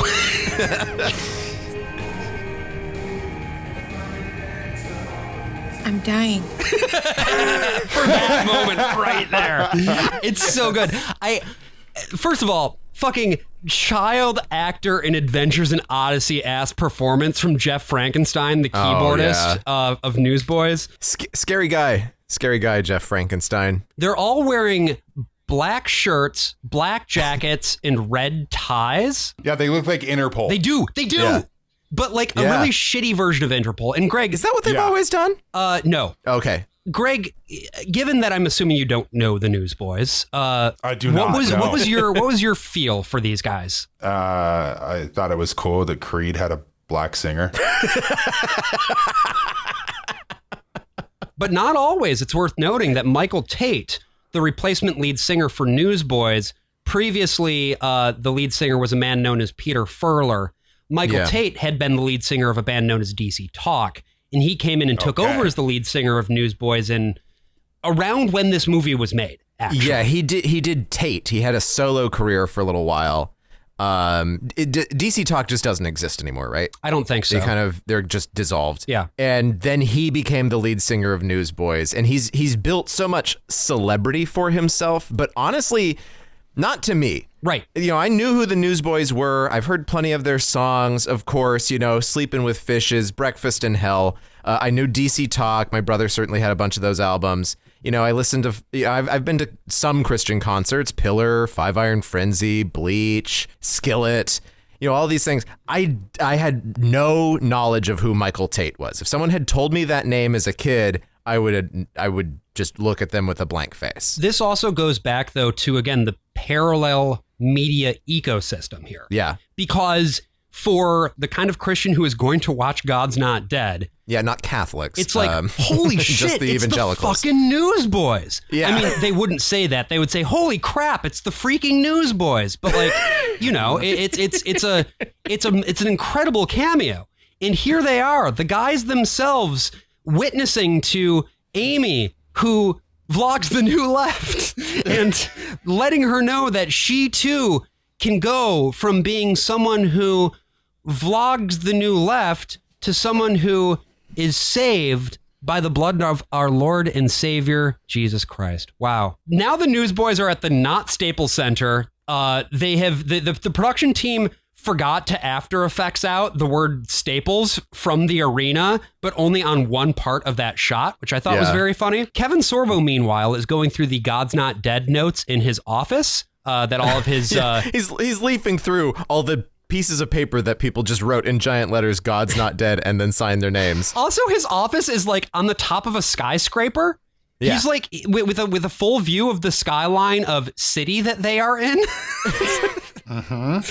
And he comes across a letter from his mom that she wrote before she died. And it's like, you should love the Lord, Kevin Sorbo. He realizes that he also wants to go to the Newsboys concert because he sees the student newspaper that's like, the Newsboys are playing at the Not Staples Center tonight. And the thing is, the Newsboys, as you can tell, they're such charismatic and well-spoken people. Right. They really do have the power to just make you turn Christian at a moment's notice. As they do to Amy. Yeah. So he needs to perform a mitzvah and go to this Newsboys concert. He needs to do virtue in the eyes of the Lord. So he just starts running through city, through the whole thing. Then the movie does one of the most amazing things. It's the whole reason you've been sticking around. We keep cross-cutting to the concert too. This is the longest 10 minutes of all of history. Yeah. Is the last 10 minutes of this movie. Yeah, Greg, vibe check. Like, going. How are you feeling at this point? I mean, at this point, before the big reveal, I think I had actually picked my phone back up. Usually when you do this cross-cutting, and especially when you're using music, it's supposed to feel faster. It's genuinely like an incredible feat of filmmaking that they have managed to slow time down to this degree. What happens is we see David A.R. White and his African friend, and they're like walking around because, again, no, they're driving around. Work. They finally got the car. The car finally works. They're driving. That's right. And they see Kevin Sorbo run in front of their car. He has a green light. It started raining just because, I don't know, they needed it to rain. Yeah. But Kevin Sorbo has right of way. He's not jaywalking. He's not jaywalking at all. He's a Christian again, so he's following the law. Right. There's even a moment where like you see the traffic sign have the orange hand, and you can. There's a moment where it focuses on him. It's like, is he going to jaywalk? Is he not going to jaywalk? And then he doesn't do it. He waits for the little man to show up before he crosses the street. And then he runs in front of the pastor's car, which is stopped because, again, Christian, following the law. Right. And then in the next lane, another car zooms by, launches Kevin Sorbo up into the air. We do this like the Vertigo drop from the window shot. It's like a slow motion Zack Snyder close up of him up in the sky as he just falls back onto the pavement, killing him instantly. I'm assuming at this point, Greg, this is when you put your phone back down when this moment happens. Hell yeah. Watching Kevin Sorbo get Meet Joe Black. just amazing. Like, honestly, the best part of the entire movie. It is. It's like it's just so bizarre. Like, what is the point? Yeah. He flies. He needed to suffer. He needed to suffer for being an atheist for so long. He flies upward toward the camera, which all of a sudden is above him. It's this very poorly composited After Effects shot where he is. This was half the budget of the movie. Like looking up at the camera, falling up in slow motion, and then falling back down again. And like as he hits the ground, time resumes its normal pace. David A.R. White and his African pastor friend, they come. They talk to Kevin Sorbo. The African friend just looks at him and is like, yeah, all of his ribs are cracked. He's bleeding internally. His lungs are drowning in their own blood. He'll be dead in 5 minutes. He's not like, how could anybody know this? It's his African wisdom. It's his intuition. Yeah. Yes. Yeah. But we get the buzzer beater in here. God is willing to forgive you of your sins. All of them. If you accept his son and ask him into your life. Got that Deus Ex music again. All you have to do is just accept his son, accept his love, and receive his forgiveness right now. Do you accept him as Lord and Savior?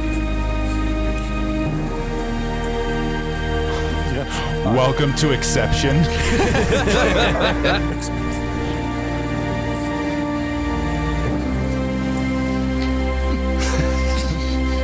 It's all right. In a few minutes, you're going to know more about God than I do. This is so bleak. This is such a dark thing to say. It's okay. Go towards the light. Rip to a real one. Yep, and then he dies and goes to heaven. Such a fucked thing to say. You're dying, and you know what? You just accepted Jesus, and you're going to be so much happier and so much better than all of us. Then my question is, like, if everything, what the fuck is the point of life? Is if everything is just better when you're dead? Yeah, did God just put us all here by accident? He put us here so we can all suffer. If you're a good Calvinist, he gets off on it. No, I mean, insane. I do think that we are placed here to suffer. I got a boo-boo 2 days ago when I was rehearsing this new escape room script. Usually it's the other actor who closes the front door of the escape room, you know, that they then have to leave at the end. And then this time it's just me monologuing. I had to close the door and I cut my finger I just touched a door bad, and Brian has a boo-boo. Well, and I want you to text your friends. I want you to text everyone in your contact list right now. Brian has a boo-boo. They need to know that Brian's boo-boo is here. So the reason that Brian is making this really good joke is that it's a smash cut back to the Newsboys concert, and fucking the Duck Dynasty guy pops up. Like Michael Tate's like, hey, Willie we've Duck got a special shows up on the screen. We've got a special guy who's here with us via satellite downlink. He's got a great message for all of you, and we hear this. Hey, I'm Willie Robertson, speaking on behalf of the Robertson family. This is not your last name. Duckfuck. We've heard in the news that there's been a bit of a squabble down there on campus. It was in the news? One of your professors insisted that God is dead. I like that they just need to dab on this dead guy. Like, fuck you, Kevin Sorbo, the corpse in the street outside. Not a dead dude. Just spiking his corpse in the end zone. Good. All right. Now, while this next song is playing, I want everyone to go to their contacts and click on everybody you know and text them 3 simple words. God's not dead. And there's 10,000 of you out there, and everyone knows about 100 people. That's 1 million messages right there. 1 million times Amway we're logic. tell Jesus that we love him in the next 3 minutes. And for the young man who took up the gauntlet to defend God's honor. That's Michael Tate. Michael Tate. You know who you are. I can only imagine the smile you put on God's face. This one goes out to you. And so it was in the news, but no one knows it's Josh Wheaton who's right there in the crowd, or does Michael Tate not want to take the glory away from God? That's by, what I think it's him that. out? Yeah. Wait, that made the news, but the Kevin Sorbo's character like grooming one of his students and like, you know, running this absolutely insane class. That doesn't make the news at all. No, not a big deal. Not in Obama's America. No. Let me be clear. We're gonna groom the students. We're gonna groom all of them, and then we're gonna groom them into killing God. Josh, did you get one of these texts? No. Did you? I did. No. I've gotten a couple of these texts. Oh, wow. Yeah, no. So this moment is obviously metatextual, right? Like you are intended as the audience at this point to whip out your phone and text the people. title of the movie to everyone and put it on your socials, put it on your Twitter and your Facebook and your Instagram and your whatever else existed at that point. And your effective marketing. It worked. Vine. It fucking worked, right? Mm-hmm. Like to the exactly right, to the point of like the marketing campaign. So much of this was word of mouth, and they did the thing at the end, letting people know that they should let their friends know about this great thing that has no connection to the title of this movie. You just want to casually let them know that God is still alive. Which is why I am starting a new initiative for the Worst of All Possible Worlds, where I want every listener of the Worst of All Possible Worlds to text everyone in their contacts list, go on Twitter, go on Blue Sky, go on Parler, go on Truth Social, Discord, and say Brian has a boo-boo. No, say this. Brian has a boo-boo trending. I want everybody to get on the networks and say just 3 simple words. I'm cool Voltaire. That's all you need to do, okay? I'm cool Voltaire. Let's get this trending. And then do another one and also say Brian has a boo-boo. Do both of these. Do 2 things. See, now you have to Photoshop Voltaire not only with cool sunglasses, but with a Band-Aid. Yeah, that's true. So that's fucking God's Not Dead. I really wish he was. I really do. Yeah, me too. The hot Muslim girl, she is implied to be Josh's future wife, which is exciting. She also likes C.S. Lewis, and we've done it. So, Greg, how you feeling? Great. Thanks.